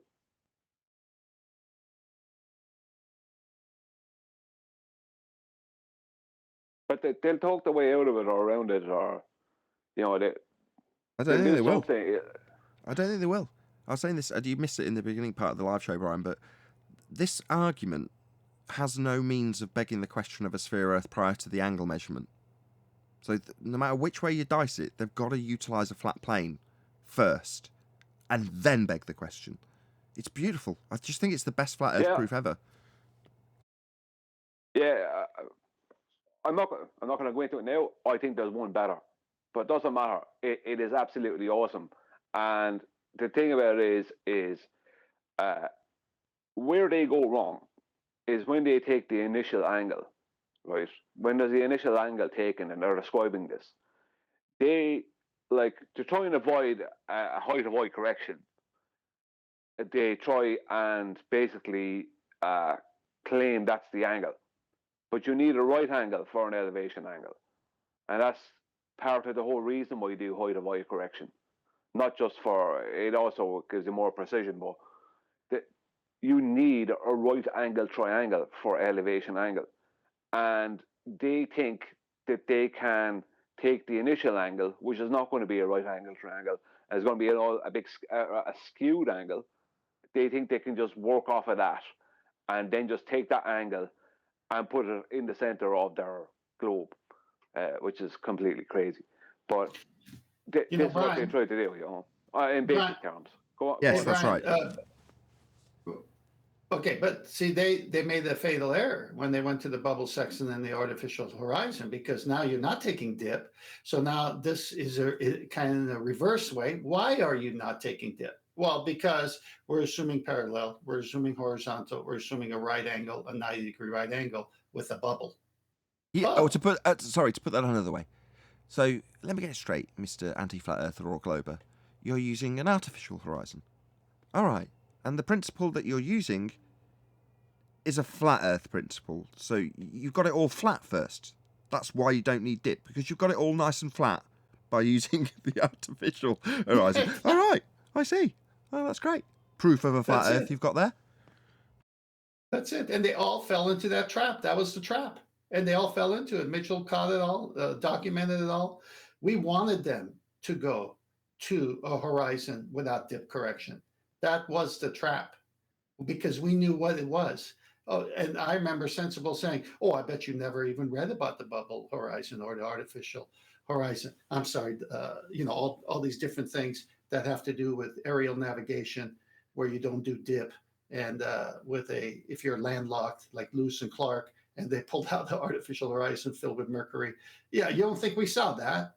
You don't think we led you there? And then you gave it to us. You said, well, you know what? When you do those two things, you got to assume it's all flat. You got to assume it's 90, because there is no dip. Yeah, I think with the artificial horizon, because what you're doing is you're making a parallel line to the surface of the Earth, to the sea level, basically. So let's just say you take a distance measurement to the sun with the artificial horizon, and it's 3,500 miles. Then that's a 3,500 mile straight line that's making a parallel with the surface of the Earth. That's the whole point of it. You're making a parallel basically with mean sea level. Because I know it's done on land, it's not done at sea. Although you can do it at sea, it's mostly used on land. But see, the thing about that is, why they like that is they don't have to deal with any height of eye correction at that point. Yeah, because they've got it nice and flat. Because they've got it nice and... So far, what Brian's explained is getting it nice and flat, so they don't have to worry about dip. Feel free to continue, but all you've just described is getting several thousand miles of flat. But carry on.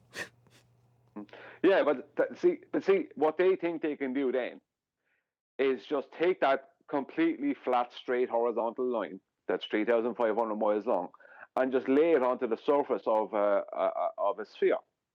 What they're forgetting about is it doesn't matter whether you do that as a parallel to the surface of the Earth or you do it as a chord through your sphere.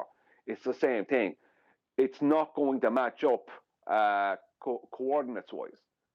You're not going to be able to match up. When you put that straight line, horizontal line onto the surface of a sphere around a circle, basically, then that you're not going to match up the distance, because it's still a straight line.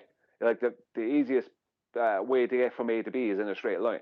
So when they put that, they think they can just lay that onto the surface of a sphere.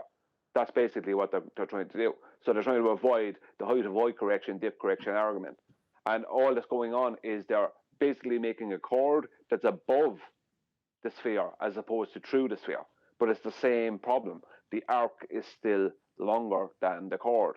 So the curve is still longer than the straight line. Yeah, the chord over the top of the flat plane surface that they're triangulating on. So after they've definitely established it all as a nice flat plane, flat Earth, potentially thousands of miles, after they've done that, which comes first, then they've got the problem thereafter, after proving it's all flat, that they've got an arc that doesn't match the radius of the circle they've drawn out. Yeah, that's a problem after they've made sure to prove that it's nice and flat, though, eh, Brian?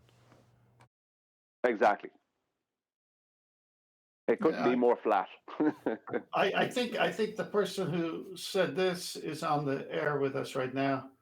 Is the radius line curved? Have you ever seen the radius line curve, Brian? Oh, that was you. Yeah. Well, as I said, so far now I've had four different bowlers. Two of them for definite are very well known, and with big channels who have claimed curved radius lines. So we knew it was on the way.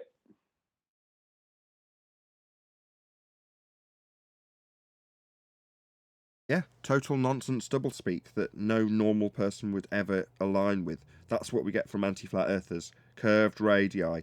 Don't expect to see drift. Wouldn't expect to see earth curve. These are the literal rebuttals from our opponents on the anti-flat earth side. So if you come here and you think, oh, well, I'm a globe believer, let's have a listen to the arguments. Yeah, you're not going to get them from any of the people that debate us, because they're the people who've already realised the globe fails miserably, but they need to overcome our arguments. So they do. It just doesn't align with the sphere Earth, like Arwen's comic showed at the beginning of the show.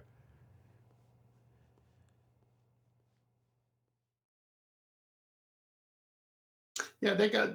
I mean, we've said this before, even on the show today. But if you just go look through all the books on navigation, whether it's the Mariner versus the Ariel, where you use a bubble sextant, they're the ones putting this 90-degree box everywhere. Well, when you put a 90-degree box in describing a zenith position, whether of the observer or the star where its GP is, those are 90 degrees. Now that baseline, that adjacent, is a straight line, and they're the ones putting that. Well, I mean, like I've said it before, there was no flat Earth, and there still isn't any flat Earth navigation sites for me to go or do anything with. I had to go to their material. I kept seeing this box. I kept seeing 90, and I'm saying there's something definitely wrong here. I'm going to investigate this thing because this is telling me it's flat. Yeah, they create two 90s, one for the observer and one for the GP of the celestial body. And then they try and claim that that the bases of those 90s don't meet at all. It is a straight line. Like, I mean, how do you have two 90-degree angles and the horizontal adjacents? How do they curve? You know what I mean? How did they not meet in a straight line? I mean, did you catch the latest housekeeping question, Brian? Because it's just almost exactly what you've just said, but phrased in a question, which is to say, any evidence you can have a curved adjacent when acquiring an elevation angle? Yeah, I did. I seen that the other day from QE. I came in late on the show and I was going to mention it, and but QE came in later. Yeah, it's perfect. It's so simple. Such a simple question. You know, how do you have 90 degrees, you know, with a curved adjacent, basically? Yeah. I mean, that was how 10th phrased it up until now. But the elevation angle itself that's your flat Earth proof. And when they're drawing out tangent planes, you know, you're just going to get shouted at now 23 months after the Black Swan if you start talking about tangents. You know, I thought that ended when I bent Craig over. You know, where'd you get the tangent from? You don't. That's the answer. I went to Ruh's video. I know you've all seen it. The one Adam posted with the maths and that in it. And I didn't even get all the way through the video, and I left a comment, and it was just like, you're using a radius to derive a radius. Where'd you get the R? Do you know what I mean? Where'd you get these things? You know, Yeah, that checks out. Sure. Yeah, exactly. You know, you use the radius you don't have to create another radius that you still don't have. But yeah, that checks out. And he used that radius to get the straight line that he needs in this instance. The straight line that's been denied for 23 straight months. Because it's all refracted and the sphere-shaped air. Oh, what are we, stupid? The sphere-shaped air that's always here, that will always bend those straight lines. So we can never see the geometric horizon at all unless we didn't have any of this sphere-shaped air. Is that what you're... Right. That one? the geometric bent line horizon on a sphere Earth that they can never see, well, they're going to look at it and assume they've got a straight line to it. In other words, what they're going to do now is assume that Earth's flat. That's where we're at. We've got virus telling us, I look at the horizon and just see it, and I've got a straight line to it. So you just look and see it as flat then. So like when I say I just look and see a clock, I see the Chicago skyline, I can just happily see a straight line without any assumptions needed. Of course, that's a flat Earth proof that they're telling us, and they need that first to measure an angle. So they're going to have to work their way around now, having to assume Earth is flat to make the angle measurement, to then move it to the centre of a presupposed spherical Earth. Obviously, after proving categorically how flat Earth is, because they need it to be to get the angle measurement. And obviously, they haven't got there yet to assuming it's a sphere, and they can't have it be a sphere at this point because they can't get an angle from a curved adjacent. So they need to assume it's flat before they can assume it's a sphere with this example. It's epic. Eli, wasn't it you who was warned several weeks ago not to bring up the 90? Boy, was it Professor Phil Bannon? I think it was Eli. Like, don't talk about the 90. Yeah, it wasn't Phil though. It was some guy in Brandon's live show. All right, okay. Still though, don't talk about the 90. Yeah, that guy, he's disappeared. I think that was Level Guy, wasn't it? Level Guy. He kept saying that. He says, you don't do triangulation, you don't need a 90. I have a sextant. I know you guys don't know what you're talking about.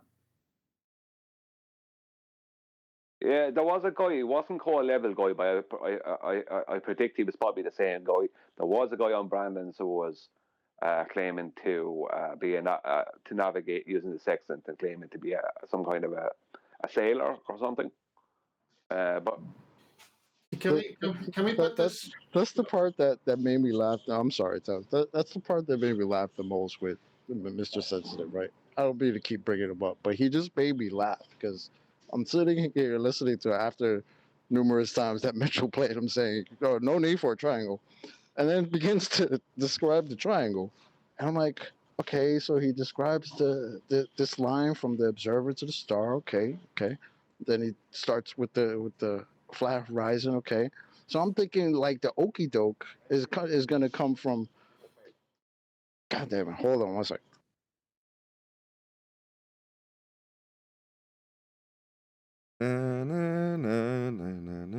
I'll take this moment to say good afternoon then. Hello, Adam. Hello, Adam. Come on, I know you must be desperate for more maths. I was walking the dog, I heard you in the park. Sorry for ruining your Saturday night. I was half joking. Half. Half. well, that's part of math, a half. I gave you props. I was like, I appreciate the beauty in taking apart the entirety of his claim after the bit I need, which is where'd you get a geometric horizon? Or, more importantly, after the bit that QE left, he wasn't even here to hear me say that. He disappeared the moment he was like, as he shown how you get a curved adjacent for an elevation angle. As soon as the answer was no, that was where QE disappeared. And rightly so. Yeah, if we're talking about disproving them, totally agree. That second point that all of his maths relates to, and to me, it's more fundamental than the other bit, because his basic premise for all of this maths to work out, to convert, to do a tweak to 7 to show that it includes 7/6 terrestrial refraction, which I'd like to take that apart as well. But the most fundamental premise of all of this is that the horizon is a physical geometric edge of a ball. Now, that is the underpinning of all his mathematics. So as soon as he said that, yeah, you're right, I don't need the maths anymore because I can say black swan. Never mind bendy adjacent. The response to his maths is black swan to me, because, like I said, for any of it to work, whether it's assuming R or 7/6R, all of the maths assumes that the horizon is a physical point that you can measure to. Definitely don't describe the triangle. Oh yeah, I was saying that, right? My bad. I'm sorry, Adam. Yeah, because the fucking coworker started talking to me. So he's describing it, right? And I'm like, okay, so far so good. So where's the okie doke gonna come from? And he starts describing the 90 degrees from the star, and I'm like, that's a triangle, idiot. I was just looking at that like, what? Did I just miss something? What is wrong with this guy? What's wrong with you guys? Glovers, any of you in Discord, like, any of you can answer to any of this, or are y'all just gonna sit here quietly? Like, come on. Normal behavior, Chocolate. You know that. Normal But behavior. like, come on. I mean, just keep it real. I can They give y'all can. a few props, man. One prop I'll give you. Just keep it real, man. Just come out here and just say it. It's flat. It's all right. Well, It somebody needs to be. came on today, but he ran away when they. Yeah, I they mean, I defined caught the end attention. of that. I caught the end of that. I just heard Nathan screaming on him. Chocolate, what I was going to say is they say, okay, when you take the sextant and you shoot the star, what are you supposed to do with that number? Let's say you get 50 degrees that you shot the star, the altitude of the star. The altitude is the distance it's above the horizon. So from the horizon up in the sky is 50 degrees. What are you supposed to do with that number? You know what? They finish it. They go, oh, you got minus half of 90. Okay, welcome to Flat Earth. Thanks. They're the ones who have the 90. You got to have the 90. And they're the ones saying it all the time. And then they say, don't say it. These people need some professional help.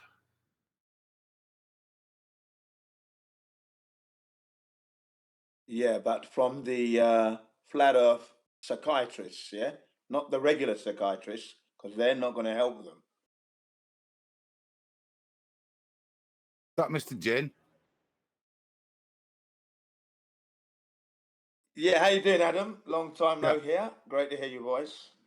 I thought I recognised that voice, yeah. Hope you're well, Yeah. mate. Yeah, nice one, mate. Just put my thumbnail together. It's got Simon Dan, Rumpus, AB Science, Planner Walk, Al Baruni in the background, and then Roofy, upside down, of course, in the foreground.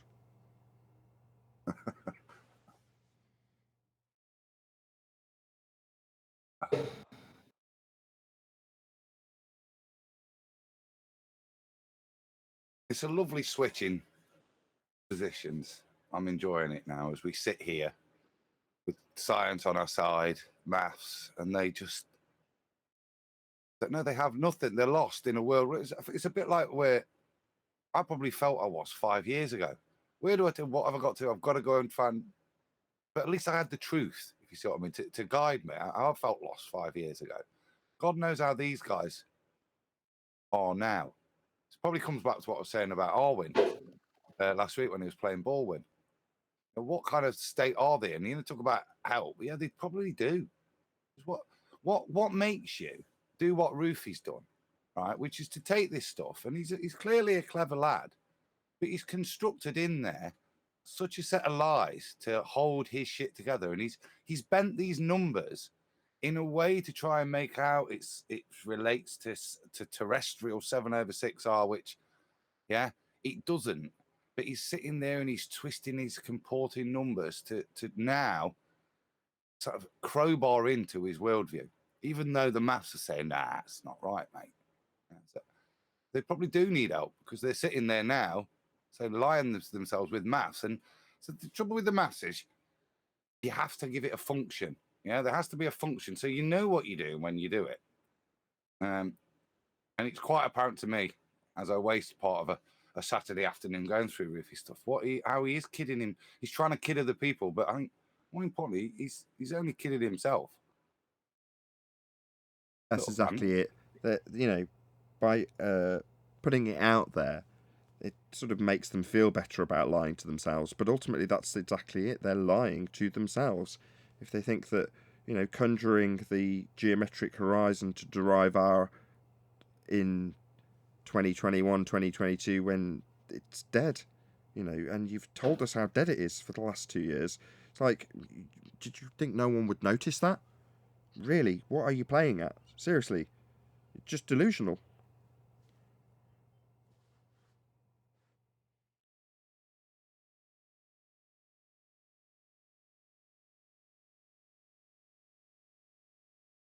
Bless them.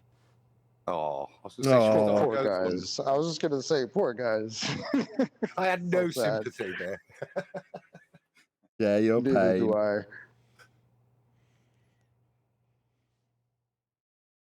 The title of the show is Roofie SMFH.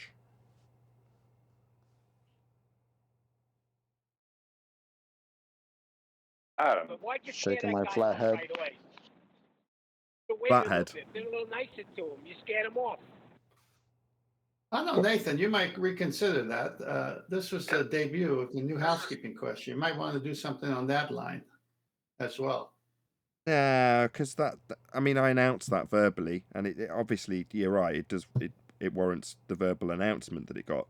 But by the same token, that's going to be something that's a daily occurrence now. So, you know, this individual show, as far as I'm concerned, was more of a response to Ruhi.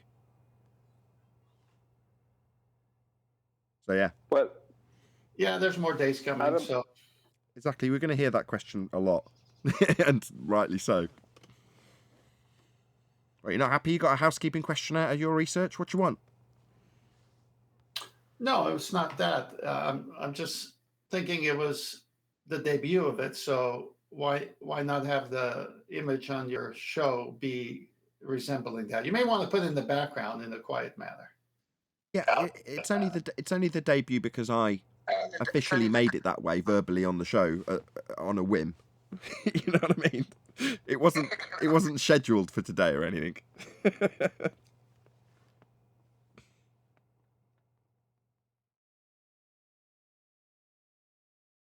Oh, you're not laughing. Clearly, this is more serious. No.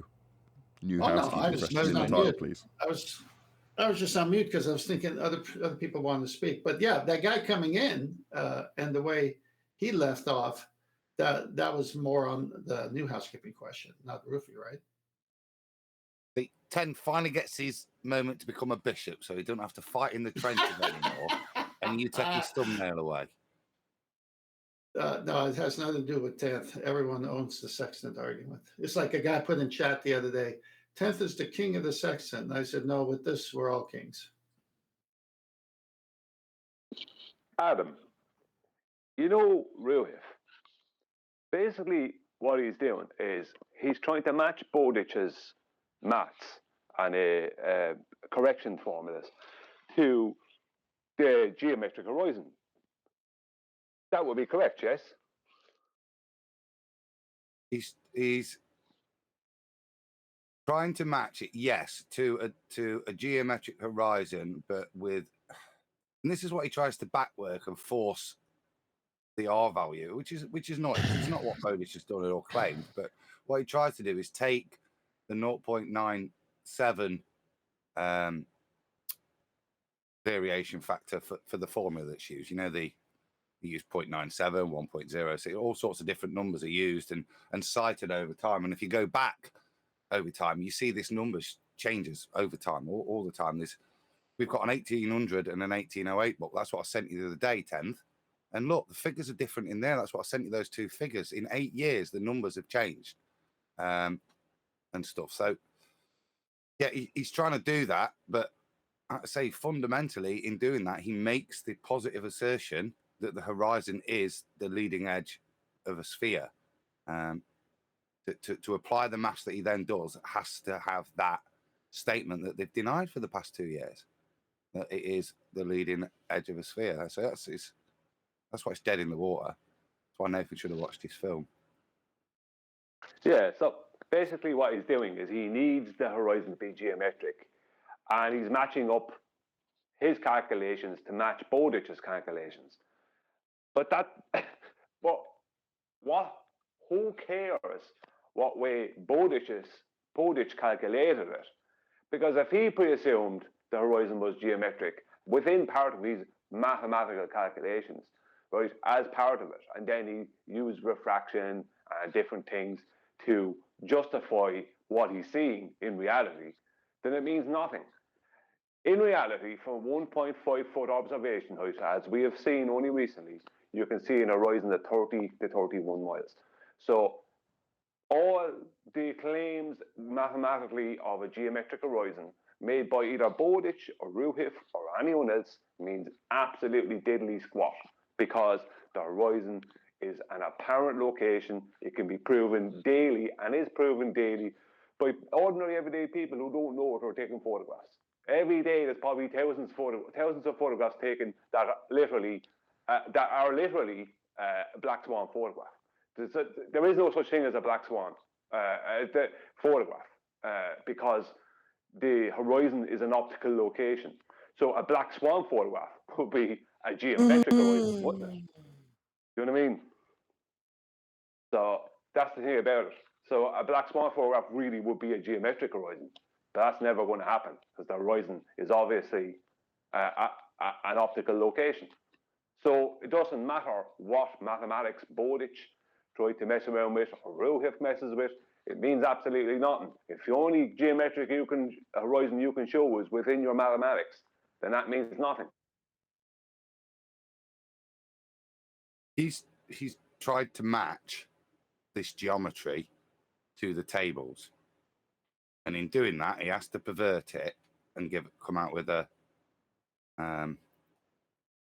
well, he's tried to pervert it to come out with an R value, which is close to 7/6. I think it's about 3% different, which is considerable. It's hundreds of miles. But that's what he's tried to do, working backwards. But you can just as easily go the other way and say, look, what Bowditch has done is vary the constant factor. Bowditch never states a formula. Other people have tried to derive a formula from his tables, and they try to derive it based on the geometry of a sphere, but none of it matches up. So what you could do when you go through the numbers is to get to Bowditch's figures, instead of change your R value, which is what Ruth is doing, is you can change the constant value. Now that constant value is what I'm looking at now as to how that's derived and why it's derived. But that would seem the thing that you would change, because that's the thing that's defining your distance. And the logical thing, flat or ball, the higher you go, the further you're going to see. So that's going to affect that constant. So that's kind of where I'm at, that instead of trying to do what the ballers are doing, which is to vary my R value, is to look at how the constant's derived and how it then tweaks a little bit in terms of how your vision and the angle at which you look at horizontal, the higher you go, because you're lining up to a different image, the higher you go, how that affects the angle of adjustment, the dip angle. And that appears to be what's going off, because logically we're not lining up to the edge of a ball. Black swan, mate. So we know that route with the maths is wholly false. Well, if my mathematics, if I did what Ruhiff did, and I ended up matching up my mathematics to 7/6R, what has that got to do with anything? You're going to need R for that. Do you know what I mean? You're going to need R for this 7/6R. You know, like making a claim of 7/6R refraction, making that claim has no relevance whatsoever without the R in the first place.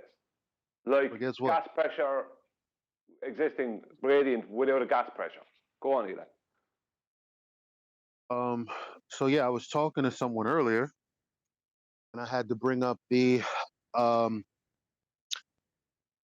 where was it?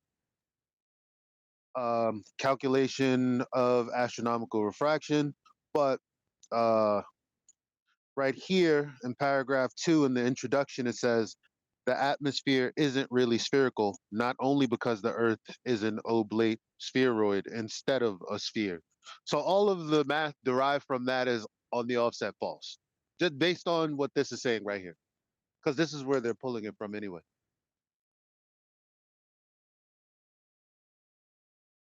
Yeah. What are you gonna do? Any evidence of its oblate spheroidness?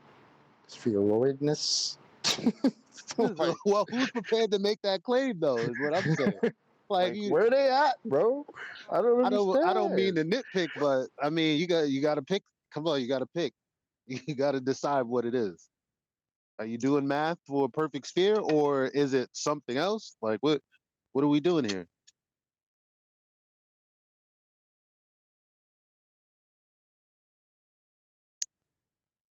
This is most certainly embarrassing. It's an embarrassing situation for you globeheads, man. This is a joke, honestly. Yo, what's up, Jen? How you doing, brother? Yeah, everything's running tickety boom, mate. I've been watching all the time. I'm listening. I've been saying the sextant proves flat Earth for 5 years myself, and now that it's been brought to light properly, it's embarrassing for them, man. And you guys are offering them out. Well, come on, come on. Who's going to pick up the challenge? And then no one's saying anything. Huh? Huh? Who'd be a glowbed? Well, they did say we don't need triangles and we don't need a 90 degree. That's funny. Every time They they did say open that. their mouth to defend the globe, it's actually to justify why the claim is false. Exactly. That's why they don't work on the really is level. We don't need to do that. George Musa gave us permission. He said we don't need to work on the really is level. Yeah, you just pretend. Just use your imagination. Given to us full permission by Georgie fucking Musa. Isn't that cute? Yeah, working on that really is level, it really ties your hands, you know?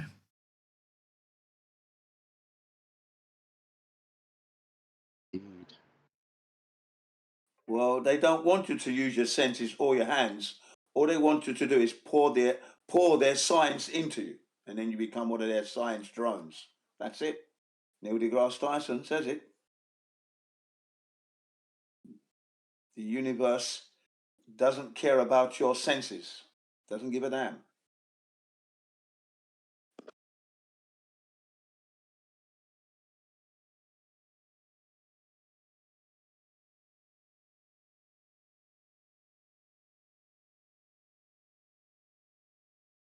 Looks like there's a few new people. Well, it's not in. really about you.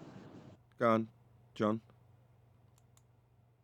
It's not really about the senses, and it's about measuring. You know, whether it's an oblate spheroid or one of 3959 perfect sphere, it should be measurable either way, and it's not. Can you measure stuff Yeah, without you're your right, senses? but you need your senses to do all that. Just saying.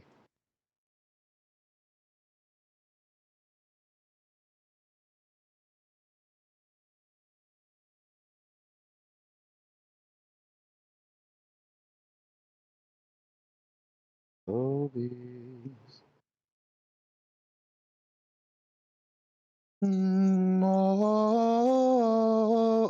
righty, you do it way better. Do it, chocolate. Go ahead.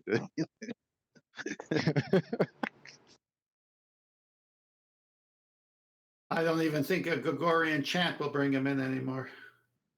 No, I think you're right. Oh, I got it. All righty then. Yeah, do that, but stretch it out and say right triangle and see how it comes out. All right, triangle. That's terrible. But the sentiment's there. Shocking cultural appropriation, that is. Gotta admit, that was great. This is what we're up to now. This is what we got. Just tell him it's over, Neil. Tell him it's over. No, we have got. That's not. You know, we have just spent the whole show talking about Rufy, assuming he's got a straight line to a geometric spheroid horizon, formerly known as Earth curved to bump by the black swan. So they're still trying. You know, like I said in the live show, they're just putting it out in their echo chamber only, just hoping we won't notice and then laugh at them and make them into the thumbnail and the name of the show. Well, you know what they're gonna say. You didn't give that guy a chance to speak because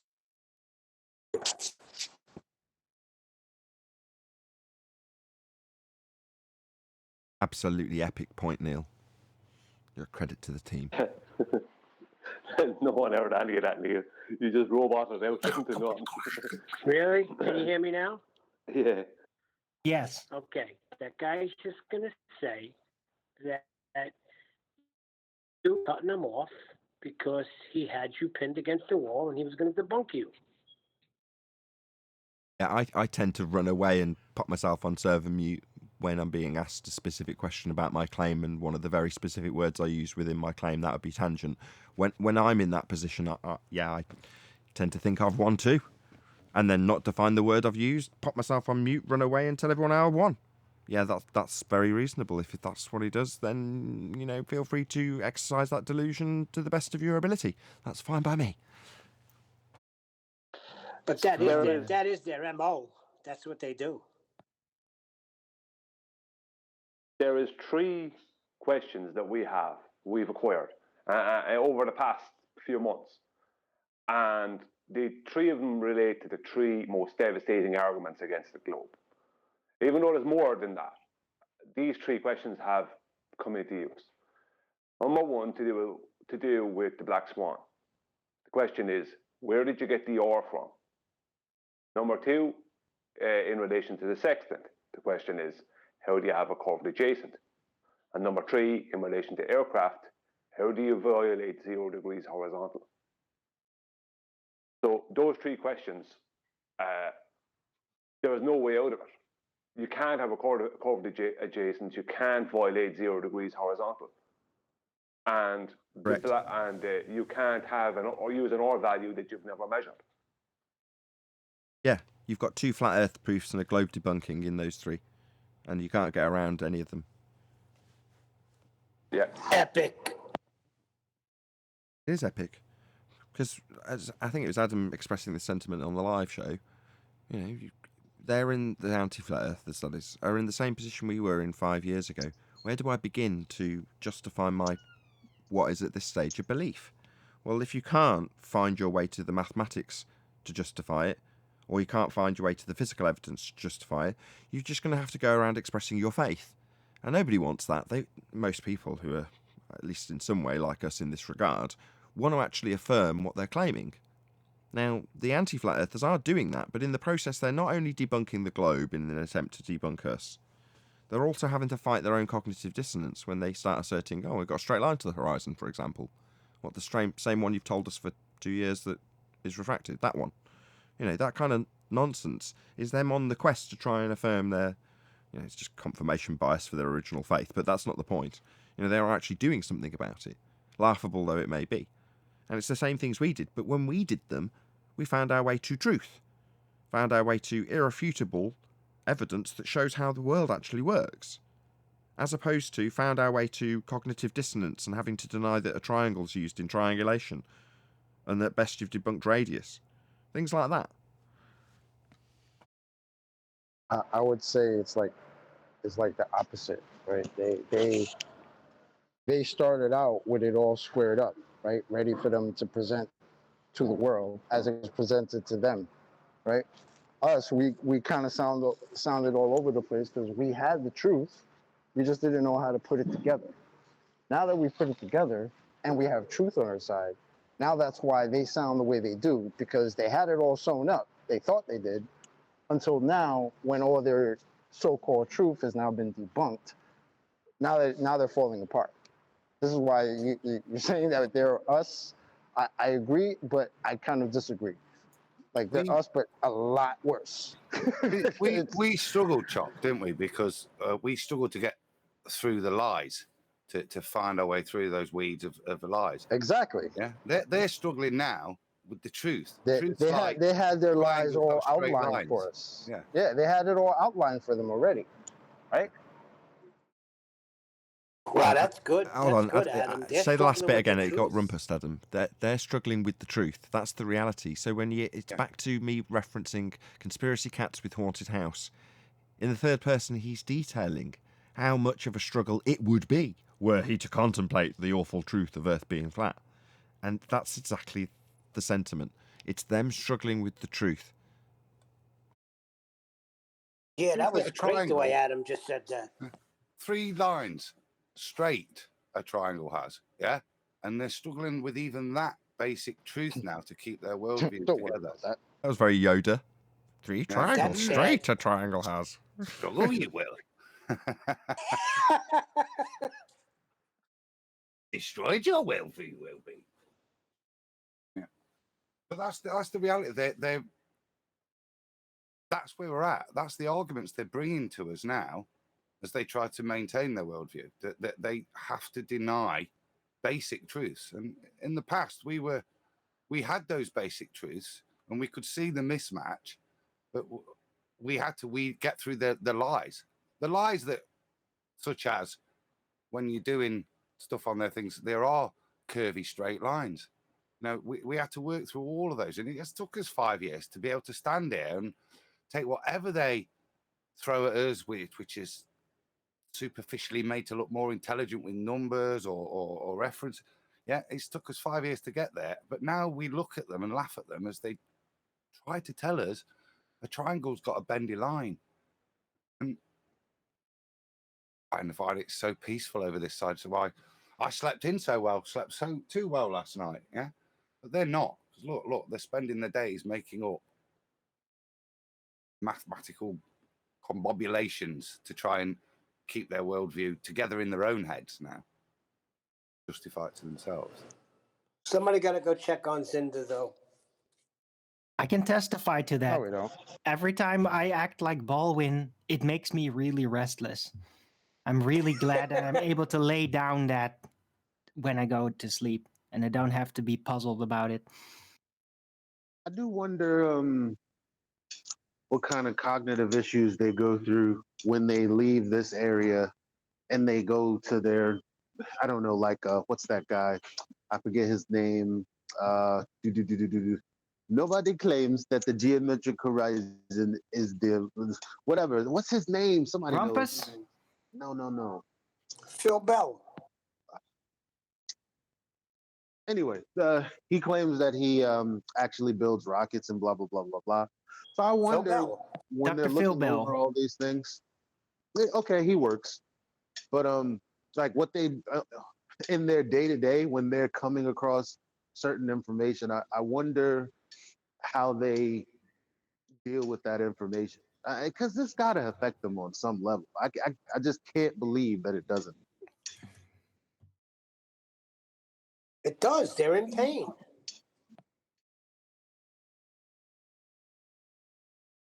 This is what I was saying. Oh, bloody phone.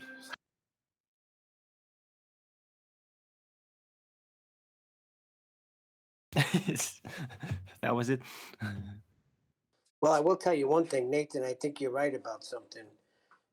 When you said when the paradigm shift does happen, it's going to be like, oh yeah, well, Earth, we all knew it was flat, or however you break it down. Because I was working with a bunch of guys Saturday.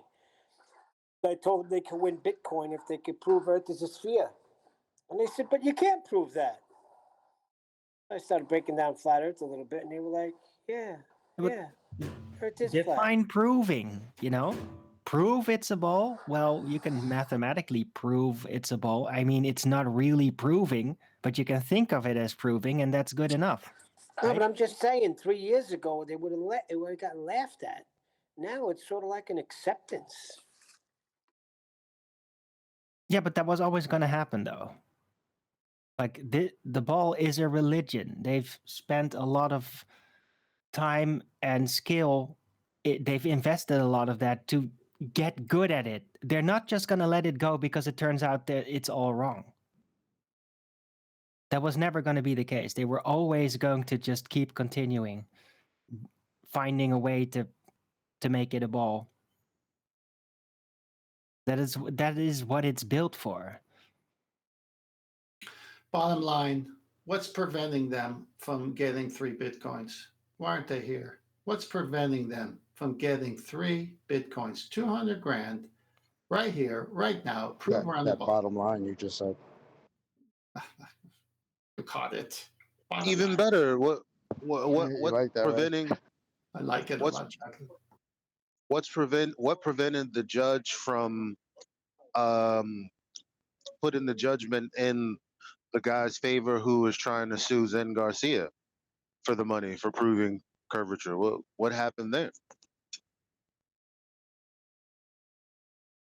Went to court 3 times. 3 times the judge was like, "Get the fuck out of here." You know, I vaguely remember that. Now that you bring it, I do remember hearing that story. Can you summarize what happened?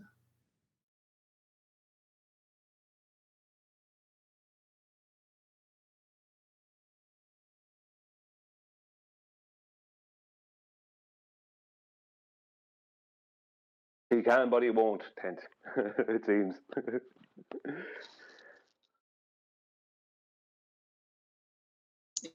Yeah, but I'm on the train. Someone else, or I'll be right back. You're robotic. Yeah, I do remember hearing that back in the day. The judge favored the guy was trying to prove Yeah. curvature. A guy had a bet with Zen Garcia that or Zen Garcia had 15,000 out there for anyone who could prove the Earth is a globe or prove curvature, I think it was. And this guy tried to do it, and he just did it mathematically or something like that. And your man ended up going to court with him and losing and trying to bring him back to court. I think Eli said he was there 3 times. I heard 2, but maybe I haven't been paying attention, so I trust Eli. So he went back to court, obviously, again 2 more times, and twice more. The judge said no, you're not proving anything, you know. So that's that. You don't get the 15,000. Yeah, he tried to give a computer model.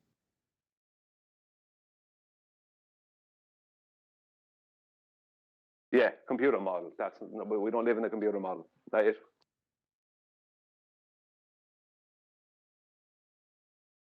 The judge and all of his Masonicness was like, now you know damn well.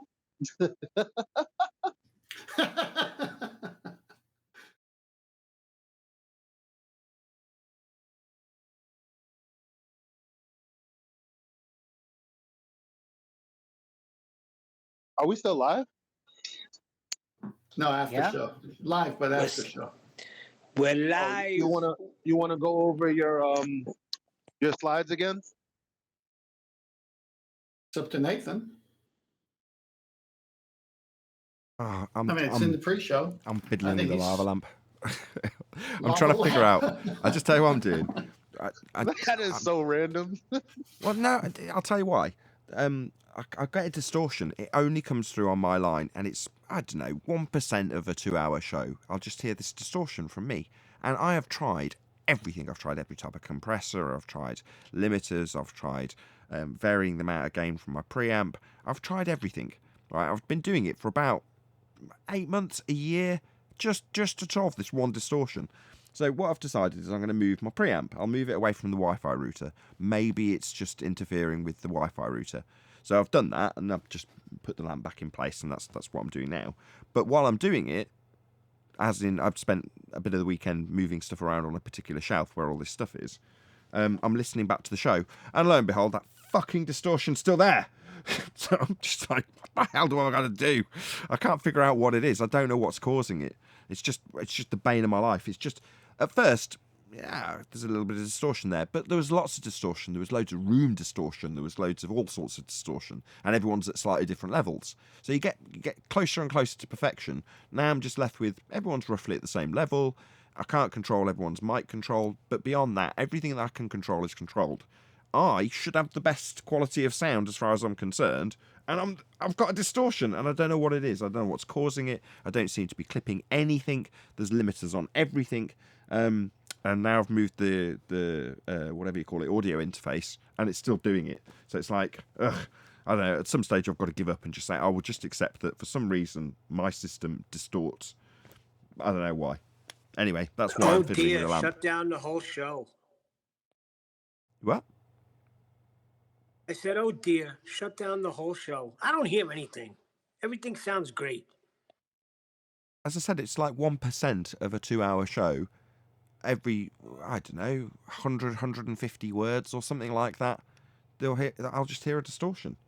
I'll trim it out and play it to you if you really want me to show you exactly what I mean, but then it'll just bug you like it bugs me. Call the National Guard for that, boy.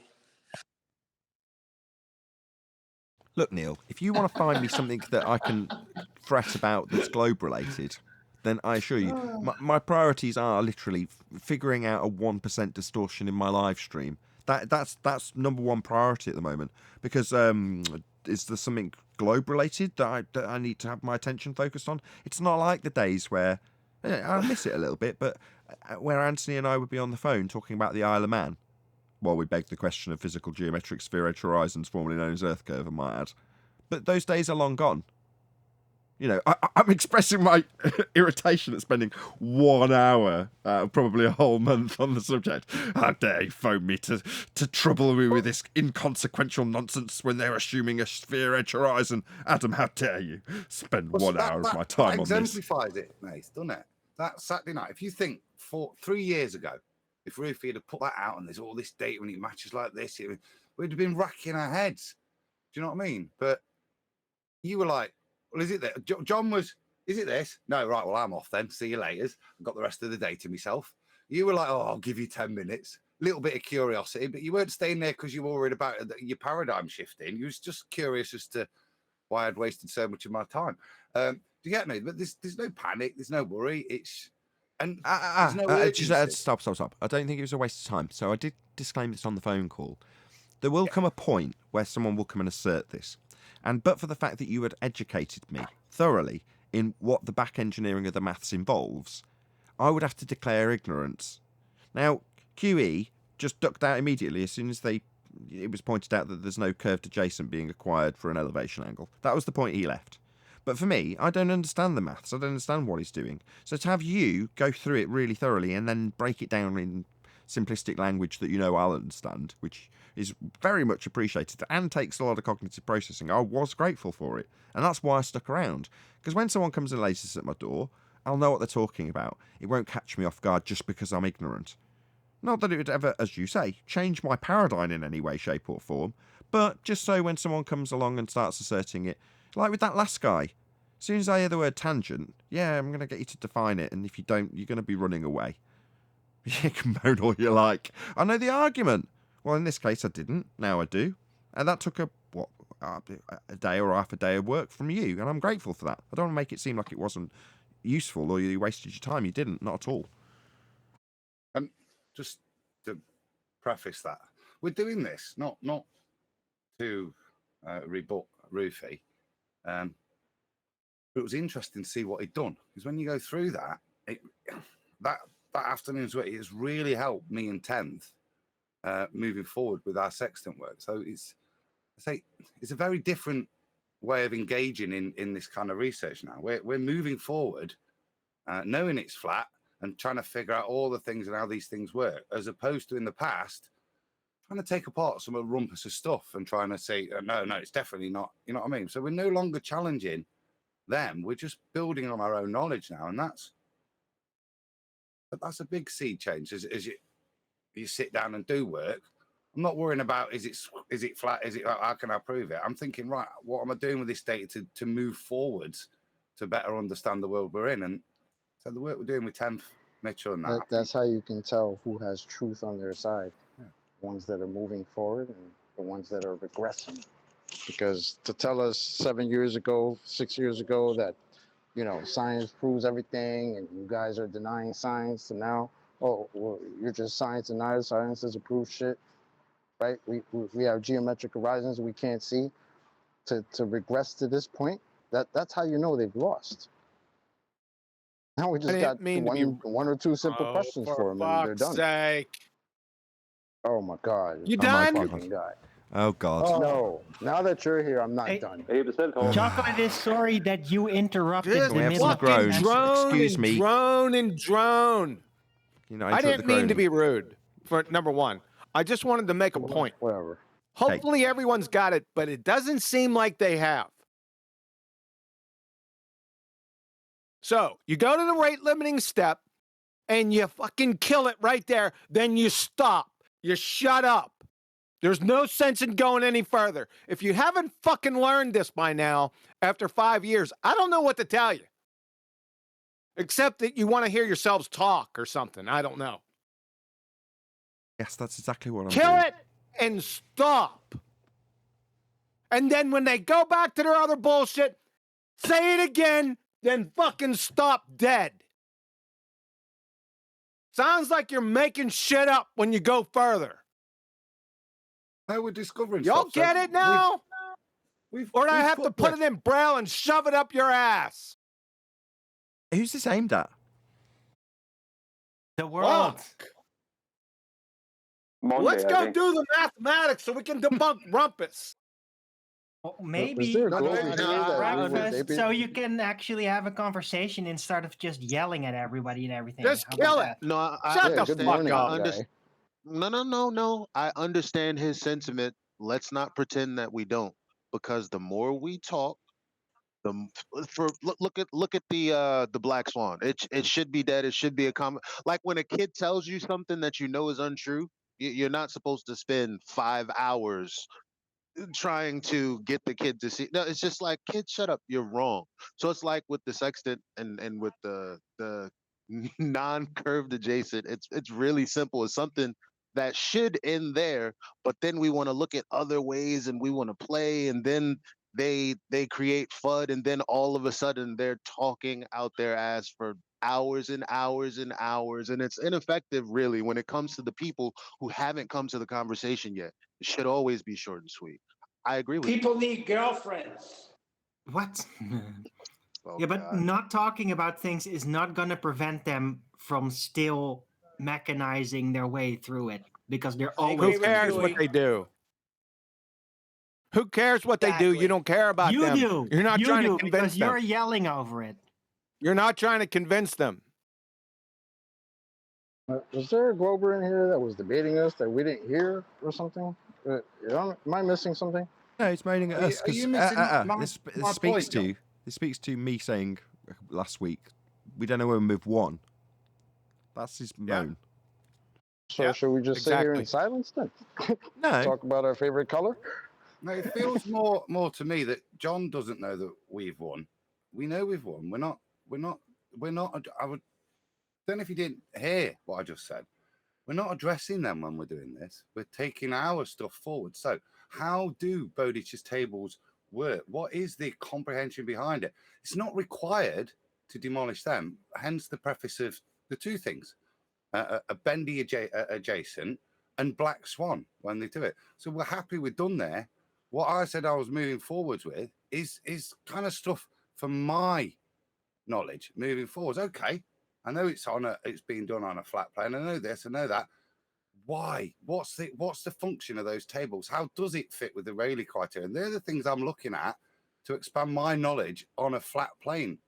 But it's not to have even more rebuttals to a baller, because they're done, mate. We won that. We're moving forwards. But that doesn't stop my curiosity. Right, they had to abandon empiricism a long time ago. So they're just floating on quicksand. They are gonna sink through it at some point, but they're just staying afloat right now. They're not because they know they're gonna win, but because they just refuse to give up. That's the situation. Yeah, it's fair enough I if you just want to wanted keep it to know. in house and you discuss the length of the mysteries of everything, and that's fine. But when the baller's in the vicinity, is what I'm trying to say. It's that, and it's done. Yeah, well, that's that. That's what Probably I'm before saying. you Like, got was there up. somebody we were stepping on that I didn't hear? That's what Chocolate Like, said. What the fuck? That's exactly what Chocolate picked up on. Chocolate was like, was there a baller that was being pummeled that I didn't catch on to? Especially because I'm the Just one that's hungry. like, hey, any Cobras in Discord? Like, that's me. Oh, it's fucking gonna okay. yell at me. QE's explained it. Right, we've all just been told off in no uncertain terms because QE's hungry. I'm hungry. Sorry. I knew I'm it. gonna go get lunch. Go get your damn breakfast. You should have You're yelling at me. John, you should have like a parental lock on your own Hey. computer based on your glucose level in your blood. Hello, he's And just only told us if he's you hungry. have sufficient He's just told us glucose in off. your blood should it keep- turn on. Yeah, you keep telling him what he needs to do. That's going to calm him down. I think I'm onto something. It's in his own best interest. Just your computer should not be able to turn on unless you have food in you. It's for the best. Or like that breathalyzer on your car. I think Art was trying to sugarcoat the issue here with John. Yeah.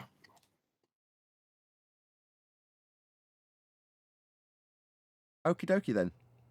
We have a keen interest in our enemy's psychology, and it's amusing us. And so we're willing to go into all their nonsense just to marvel at how much nonsense it really is. And that's what it is. We have an interest in how they think. Do you remember they used to? It's another reversal. When we first started, and you get those smug arse gits that have come in, and you go, well, why are you even here? I want to understand the psychology of a flat earther. I want to see why you're delusional. It's kind of now, again, a role reversal. There is that curiosity, as I said, with regards to what are you doing? Why are you doing it? How are you contorting truth to maintain your reality? There is a geeky interest in that. We know we've won, so, and they know we've won. So what are they doing and why are they doing it still is the interest in them, not an interest of having to undo them for fear of it not undoing, and it means the world's a ball. You know, there isn't that. There is that kind of reversal of what they used to sarcastically say to us. I'm trying to understand your psychology. That is the sentiment I picked up on when you started discussing it, because you started with your conclusion. You're like, this is how Rufy's lying to himself. In other words, your outcome wasn't, this is the maths I've discovered, although the conclusion had come from the maths. Your conclusion was, this guy's lying to himself with maths, here's how. So you were looking at it mathematically through a psychological lens. Oh, yeah. Good stuff. And it is, these people fascinate me. Globe believers don't fascinate me. I've been one. Right? I've never been a flat earther that has transitioned into a globe believer. There's a very, very, very small minority of people that can claim that. However, there's really just 3 categories if you ignore those small number of people who've transitioned back. And that would be globe believer, we've all been one. Flat earther, we're all currently one, unless there's any exceptions who want to speak up from Discord. You won't get pummeled for doing so, but feel free to correct me if that's not the case. And anti-flat earther. Those are your 3 standard positions. Now, the interest isn't at looking at globe-believing idiots, which is what I consider myself to be when I was on the sphere. Just a normie. And by idiot, I mean ignorant. Ignorant of the reality of the world you're in and kidding yourself into the worldview you've been told it is. But then you've got the far more interesting subcategory that are pushed into an even smaller corner of the internet, and that's anti-flat earthers, because their psychology is in many ways quite dark and disturbing. And on some levels, I find that fascinating. You know, I studied psychopaths. I'm currently looking at criminal psychology. It's interesting. It's just an interesting thing to look at. And they are as interesting as those people. Now, I didn't expect that to be the tangent that this show would take, and that would suddenly be interested in the psychology of anti-flat earthers. I mean, we've only defined them as being such in the last 6 months. But still, they are genuinely interesting. How can you live in such cognitive pain, I ask myself. Now, as we said earlier on in the show, if it wasn't for them being such horrendous shits, we might actually feel sorry for them. And because many of us are empathic, you can express that verbally and say, if it wasn't for the fact that they were complete craps, we might feel sorry for them, because you've at least processed in the back of your mind, I understand that they are in pain. You know, I can't deny my empathy to them. And I think the reason John's got angry earlier is because he sees, when he's out and about all the time, people who don't know when they've won. You know, they feel the pressure of someone in denial, and that pressure somehow manages to get projected onto them. And then they relieve that pressure and talk and waffle, and instead of labouring the point that you've won. Now, some people criticise me for doing it when I'm labouring the point that I've won 37 times. It's like, no, I see that as critically important, because the education that the audience gets is that when you win, they're not going to let you know you've won. You've got to know balls to bones that you've won. If you don't, they'll just slip away. That's why we started telling them, welcome to Flat Earth. Right. Because we knew we had won. It's already a wrap. No, only That's why when we started saying that. When we declare winning because we have won the argument, they'll simply just move the bar as to what winning really means. And to them, when it comes to shove, it means that the majority agrees with it. Right? So Yeah. they just move the bar. That's what happens. That's why I think this particular current subject of the sextant and the elevation angle is beautiful. Because when you say they move the bar has got to start flat and horizontal. That's how the bar's got to start for them in this argument. They've got to start acquiring angles. They've got to use elevation. They've got to do it how the flat earth dictates it's done, and it works as such. So before they even talk about sphericity, they've got to use a flat plane first. So what are you going to do? Move the bar? No, they've got to move it after they've confirmed how flat it is with this argument. So we're not spending our time now getting them to concede the ball that they're denying. We don't need to. The first thing they do is prove it's flat with this argument. Tell us how flat they're measuring it, how the baselines are flat, how they're getting 90 degrees. I mean, I say they're saying those things. It's actually the things that they're telling their people around them. Don't mention the 90. Well, why not? Because it proves it's flat. That's why.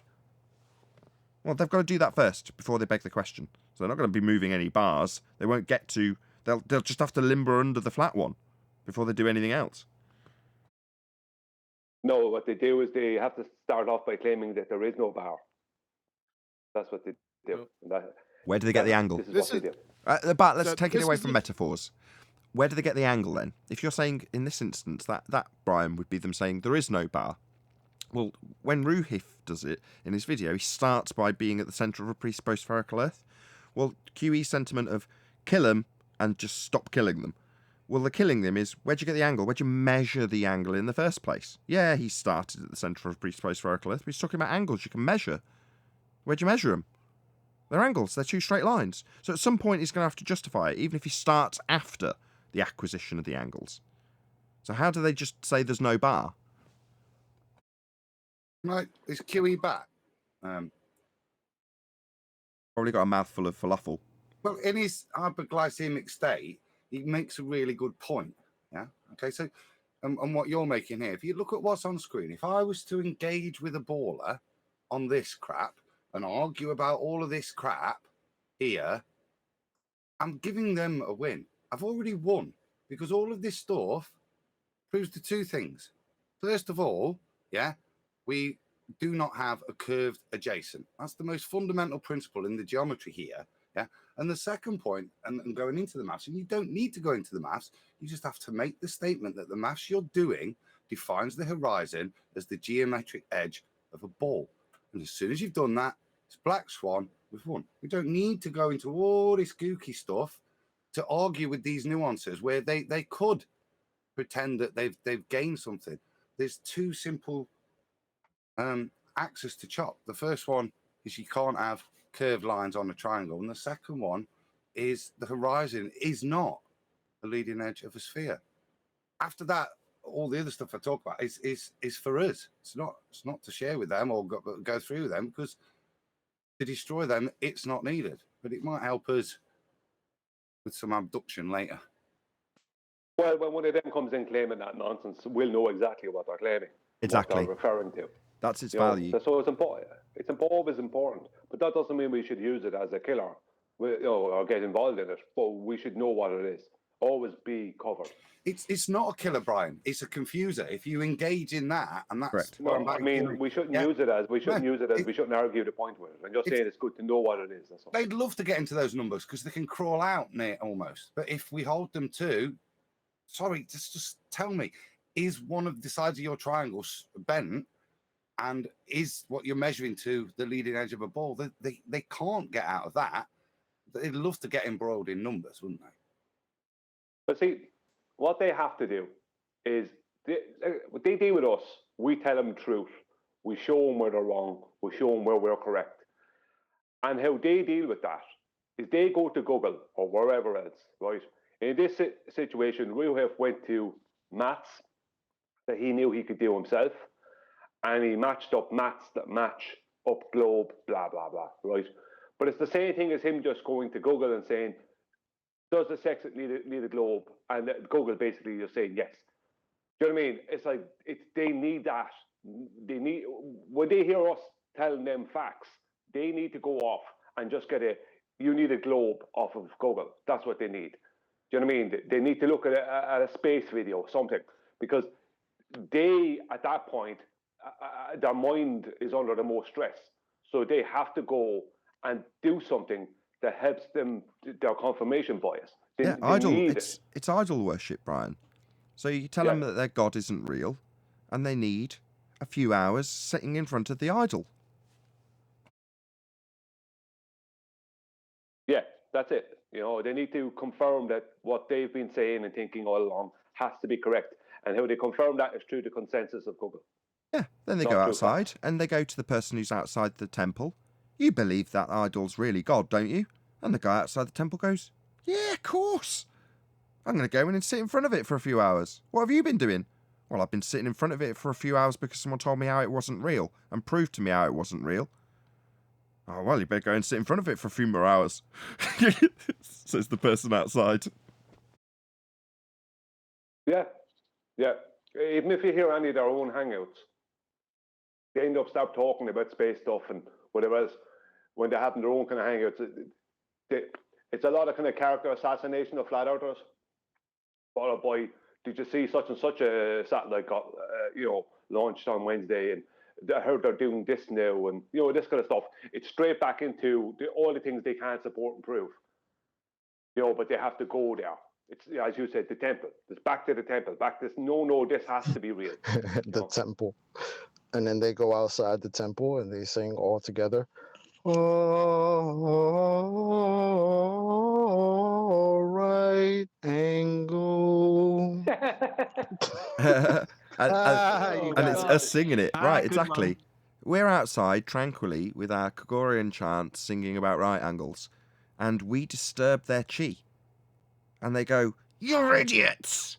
I've been sat in front of the idol for hours thinking about maths.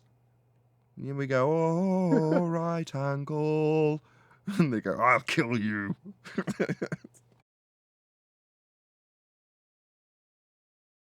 Poor guys. Bless them. Bless their little cotton socks. It must be very painful for them. You're an interesting psychological study, you anti-flat earth little fuzzy little headed monsters. Oh, bless you. Just want to give you a big squeeze.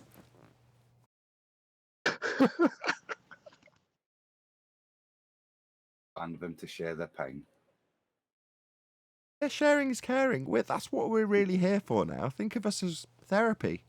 You can come and share your pain of how terrible it would be to contemplate the real nature of reality and how you wouldn't be in line with consensus anymore. Something you deep down already know.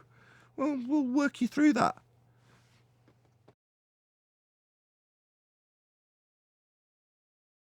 We are, after all, here to help.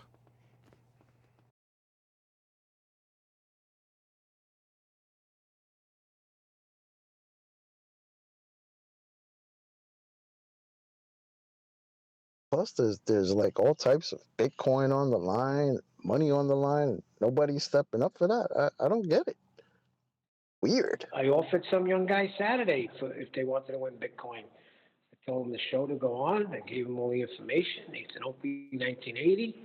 Come on and prove the Earth is a sphere. You'll get Bitcoin. They said, but that's impossible to prove. One of my commenters made a comment on this. It made an interesting point from the other side of the table. It's like, how many flat earthers have gone and tried to get this Bitcoin? And I can't remember how the comment was phrased, but it was phrased in such a way that it's sort of suggesting it shows the fortitude or the strength of character and the flat earth side of this argument. Because how many of them have gone, actually, you know what? That's a lot of money. That's like, what, 200 grand? It's a lot of money. That's a life-changing amount of money. That's how I phrased it. He said, why haven't any flat earthers gone after this life-changing amount of money? And it's a good point, isn't it? Why haven't they? First thing I said to Dave, I'd like you to Bitcoin, but I know I'm not going to get it. That was my attitude. I'd love to chase it. But what do I need to do to get it? Prove a sphere? Yeah, I'm not going to do that, am I? Yeah, I'll give up on those Bitcoin. What's the prize? Is it 1 Bitcoin or 2 Bitcoin? It's 2 Bitcoin. I think it's 2 Bitcoin. 2 Bitcoin. 3. That'd be about $120,000 right now. Right, a lot of money. A life-changing amount of money that no one on the flat earth side is going to chase. Why isn't Ranty chasing this? He apparently changed his sentiment, right? And is now e-begging for studio equipment. By the way, I might start a GoFundMe for my projector lamp and amp repair. Anyway, bastard, e-begging, right? Why doesn't he just get the Bitcoin? Just present what he converted his complete worldview and paradigm with to death. Actually, to us, because we'll be the ones betting it.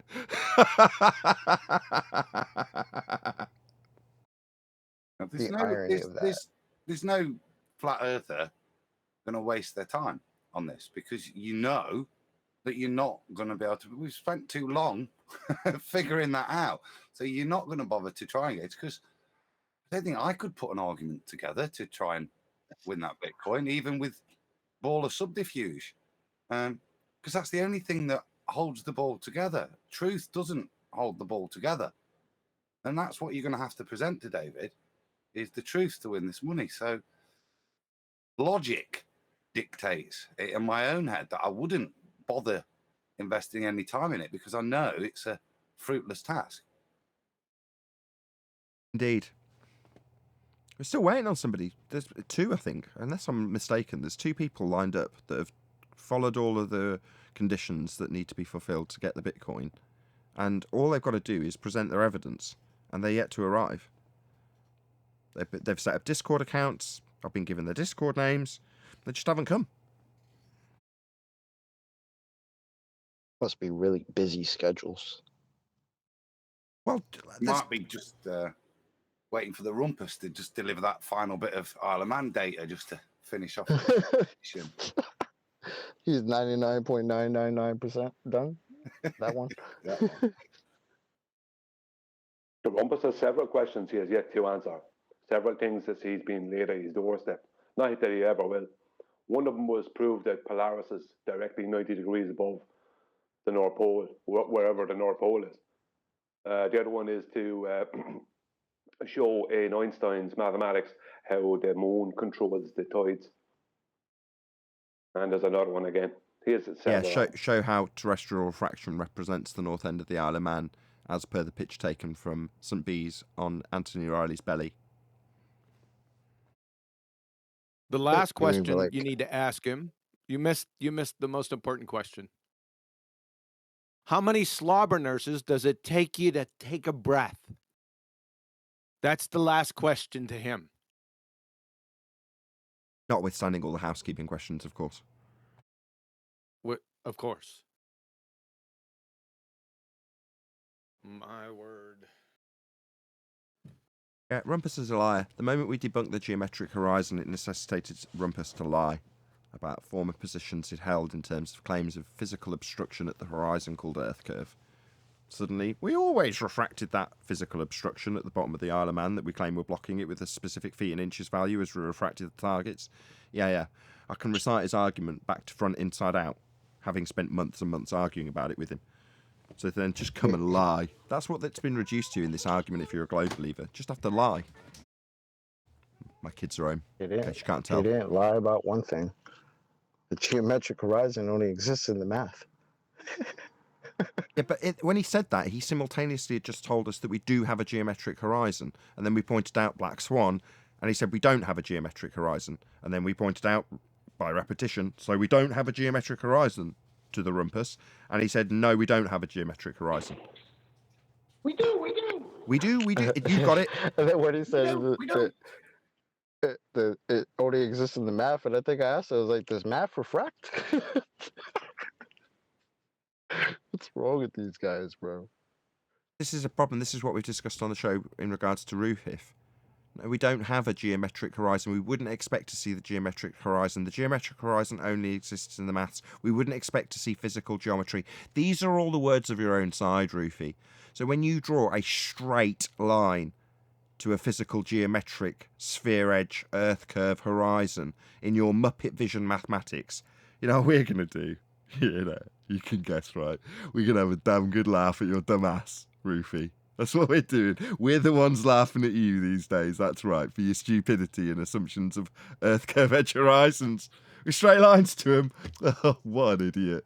Yeah, you must feel very stupid. You are very stupid, Rufy. Yeah, pathetic. But that's what they've got, and we're going to look at it. You know, even if I don't really want to proactively go out and look for this stuff.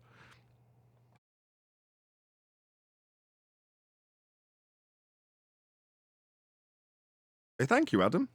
It was definitely worth a conversation. It took up the majority of the show. So when I said at the time I was annoyed that it took an hour, let's be honest, got good 2 solid hours of material out of that, I would have said.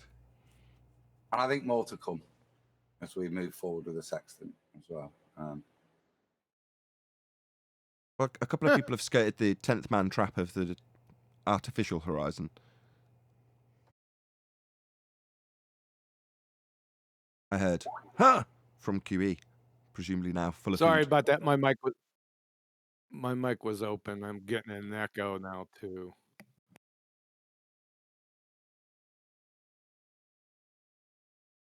Well, this is the point of Bowditch's tables. They're only there for when we are using the sextant to define level optically. If we use an artificial horizon or bubble to attain our level, we don't need these corrections.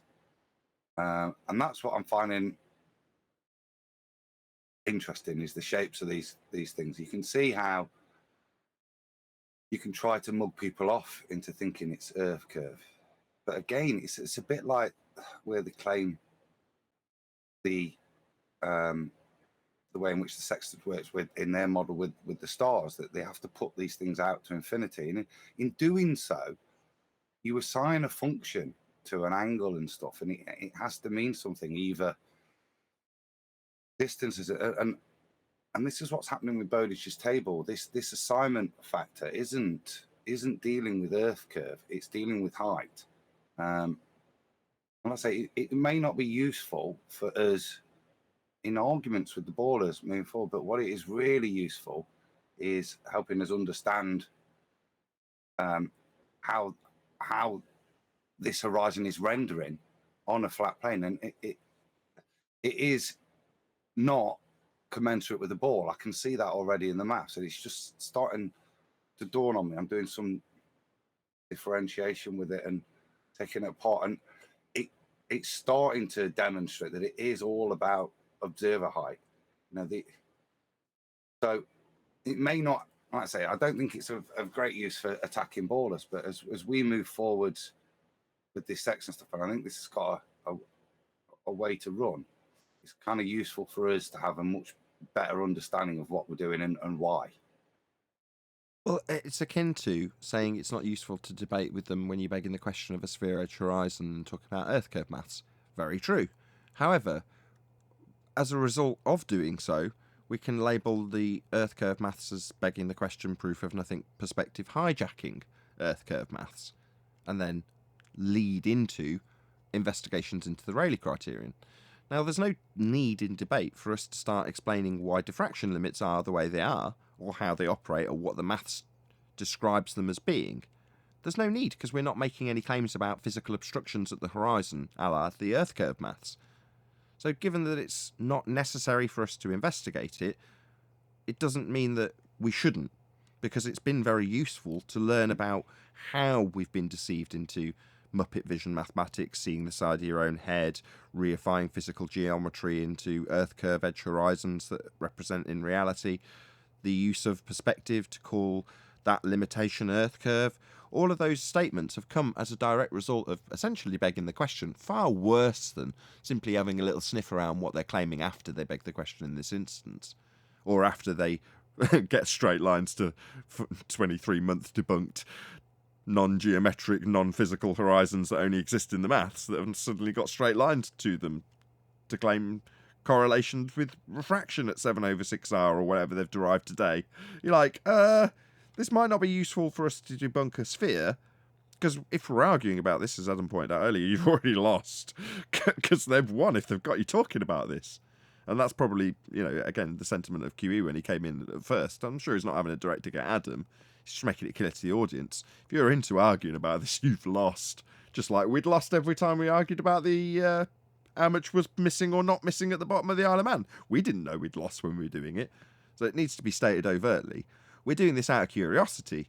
And should it lead to a better understanding of how your vision works in terms of the angle that you open up as you increase in altitude above the flat plane that you must have to do the triangulation, the only purpose in this dip correction, well, then that's a better understanding of the nature of the world, and that makes me truly excited.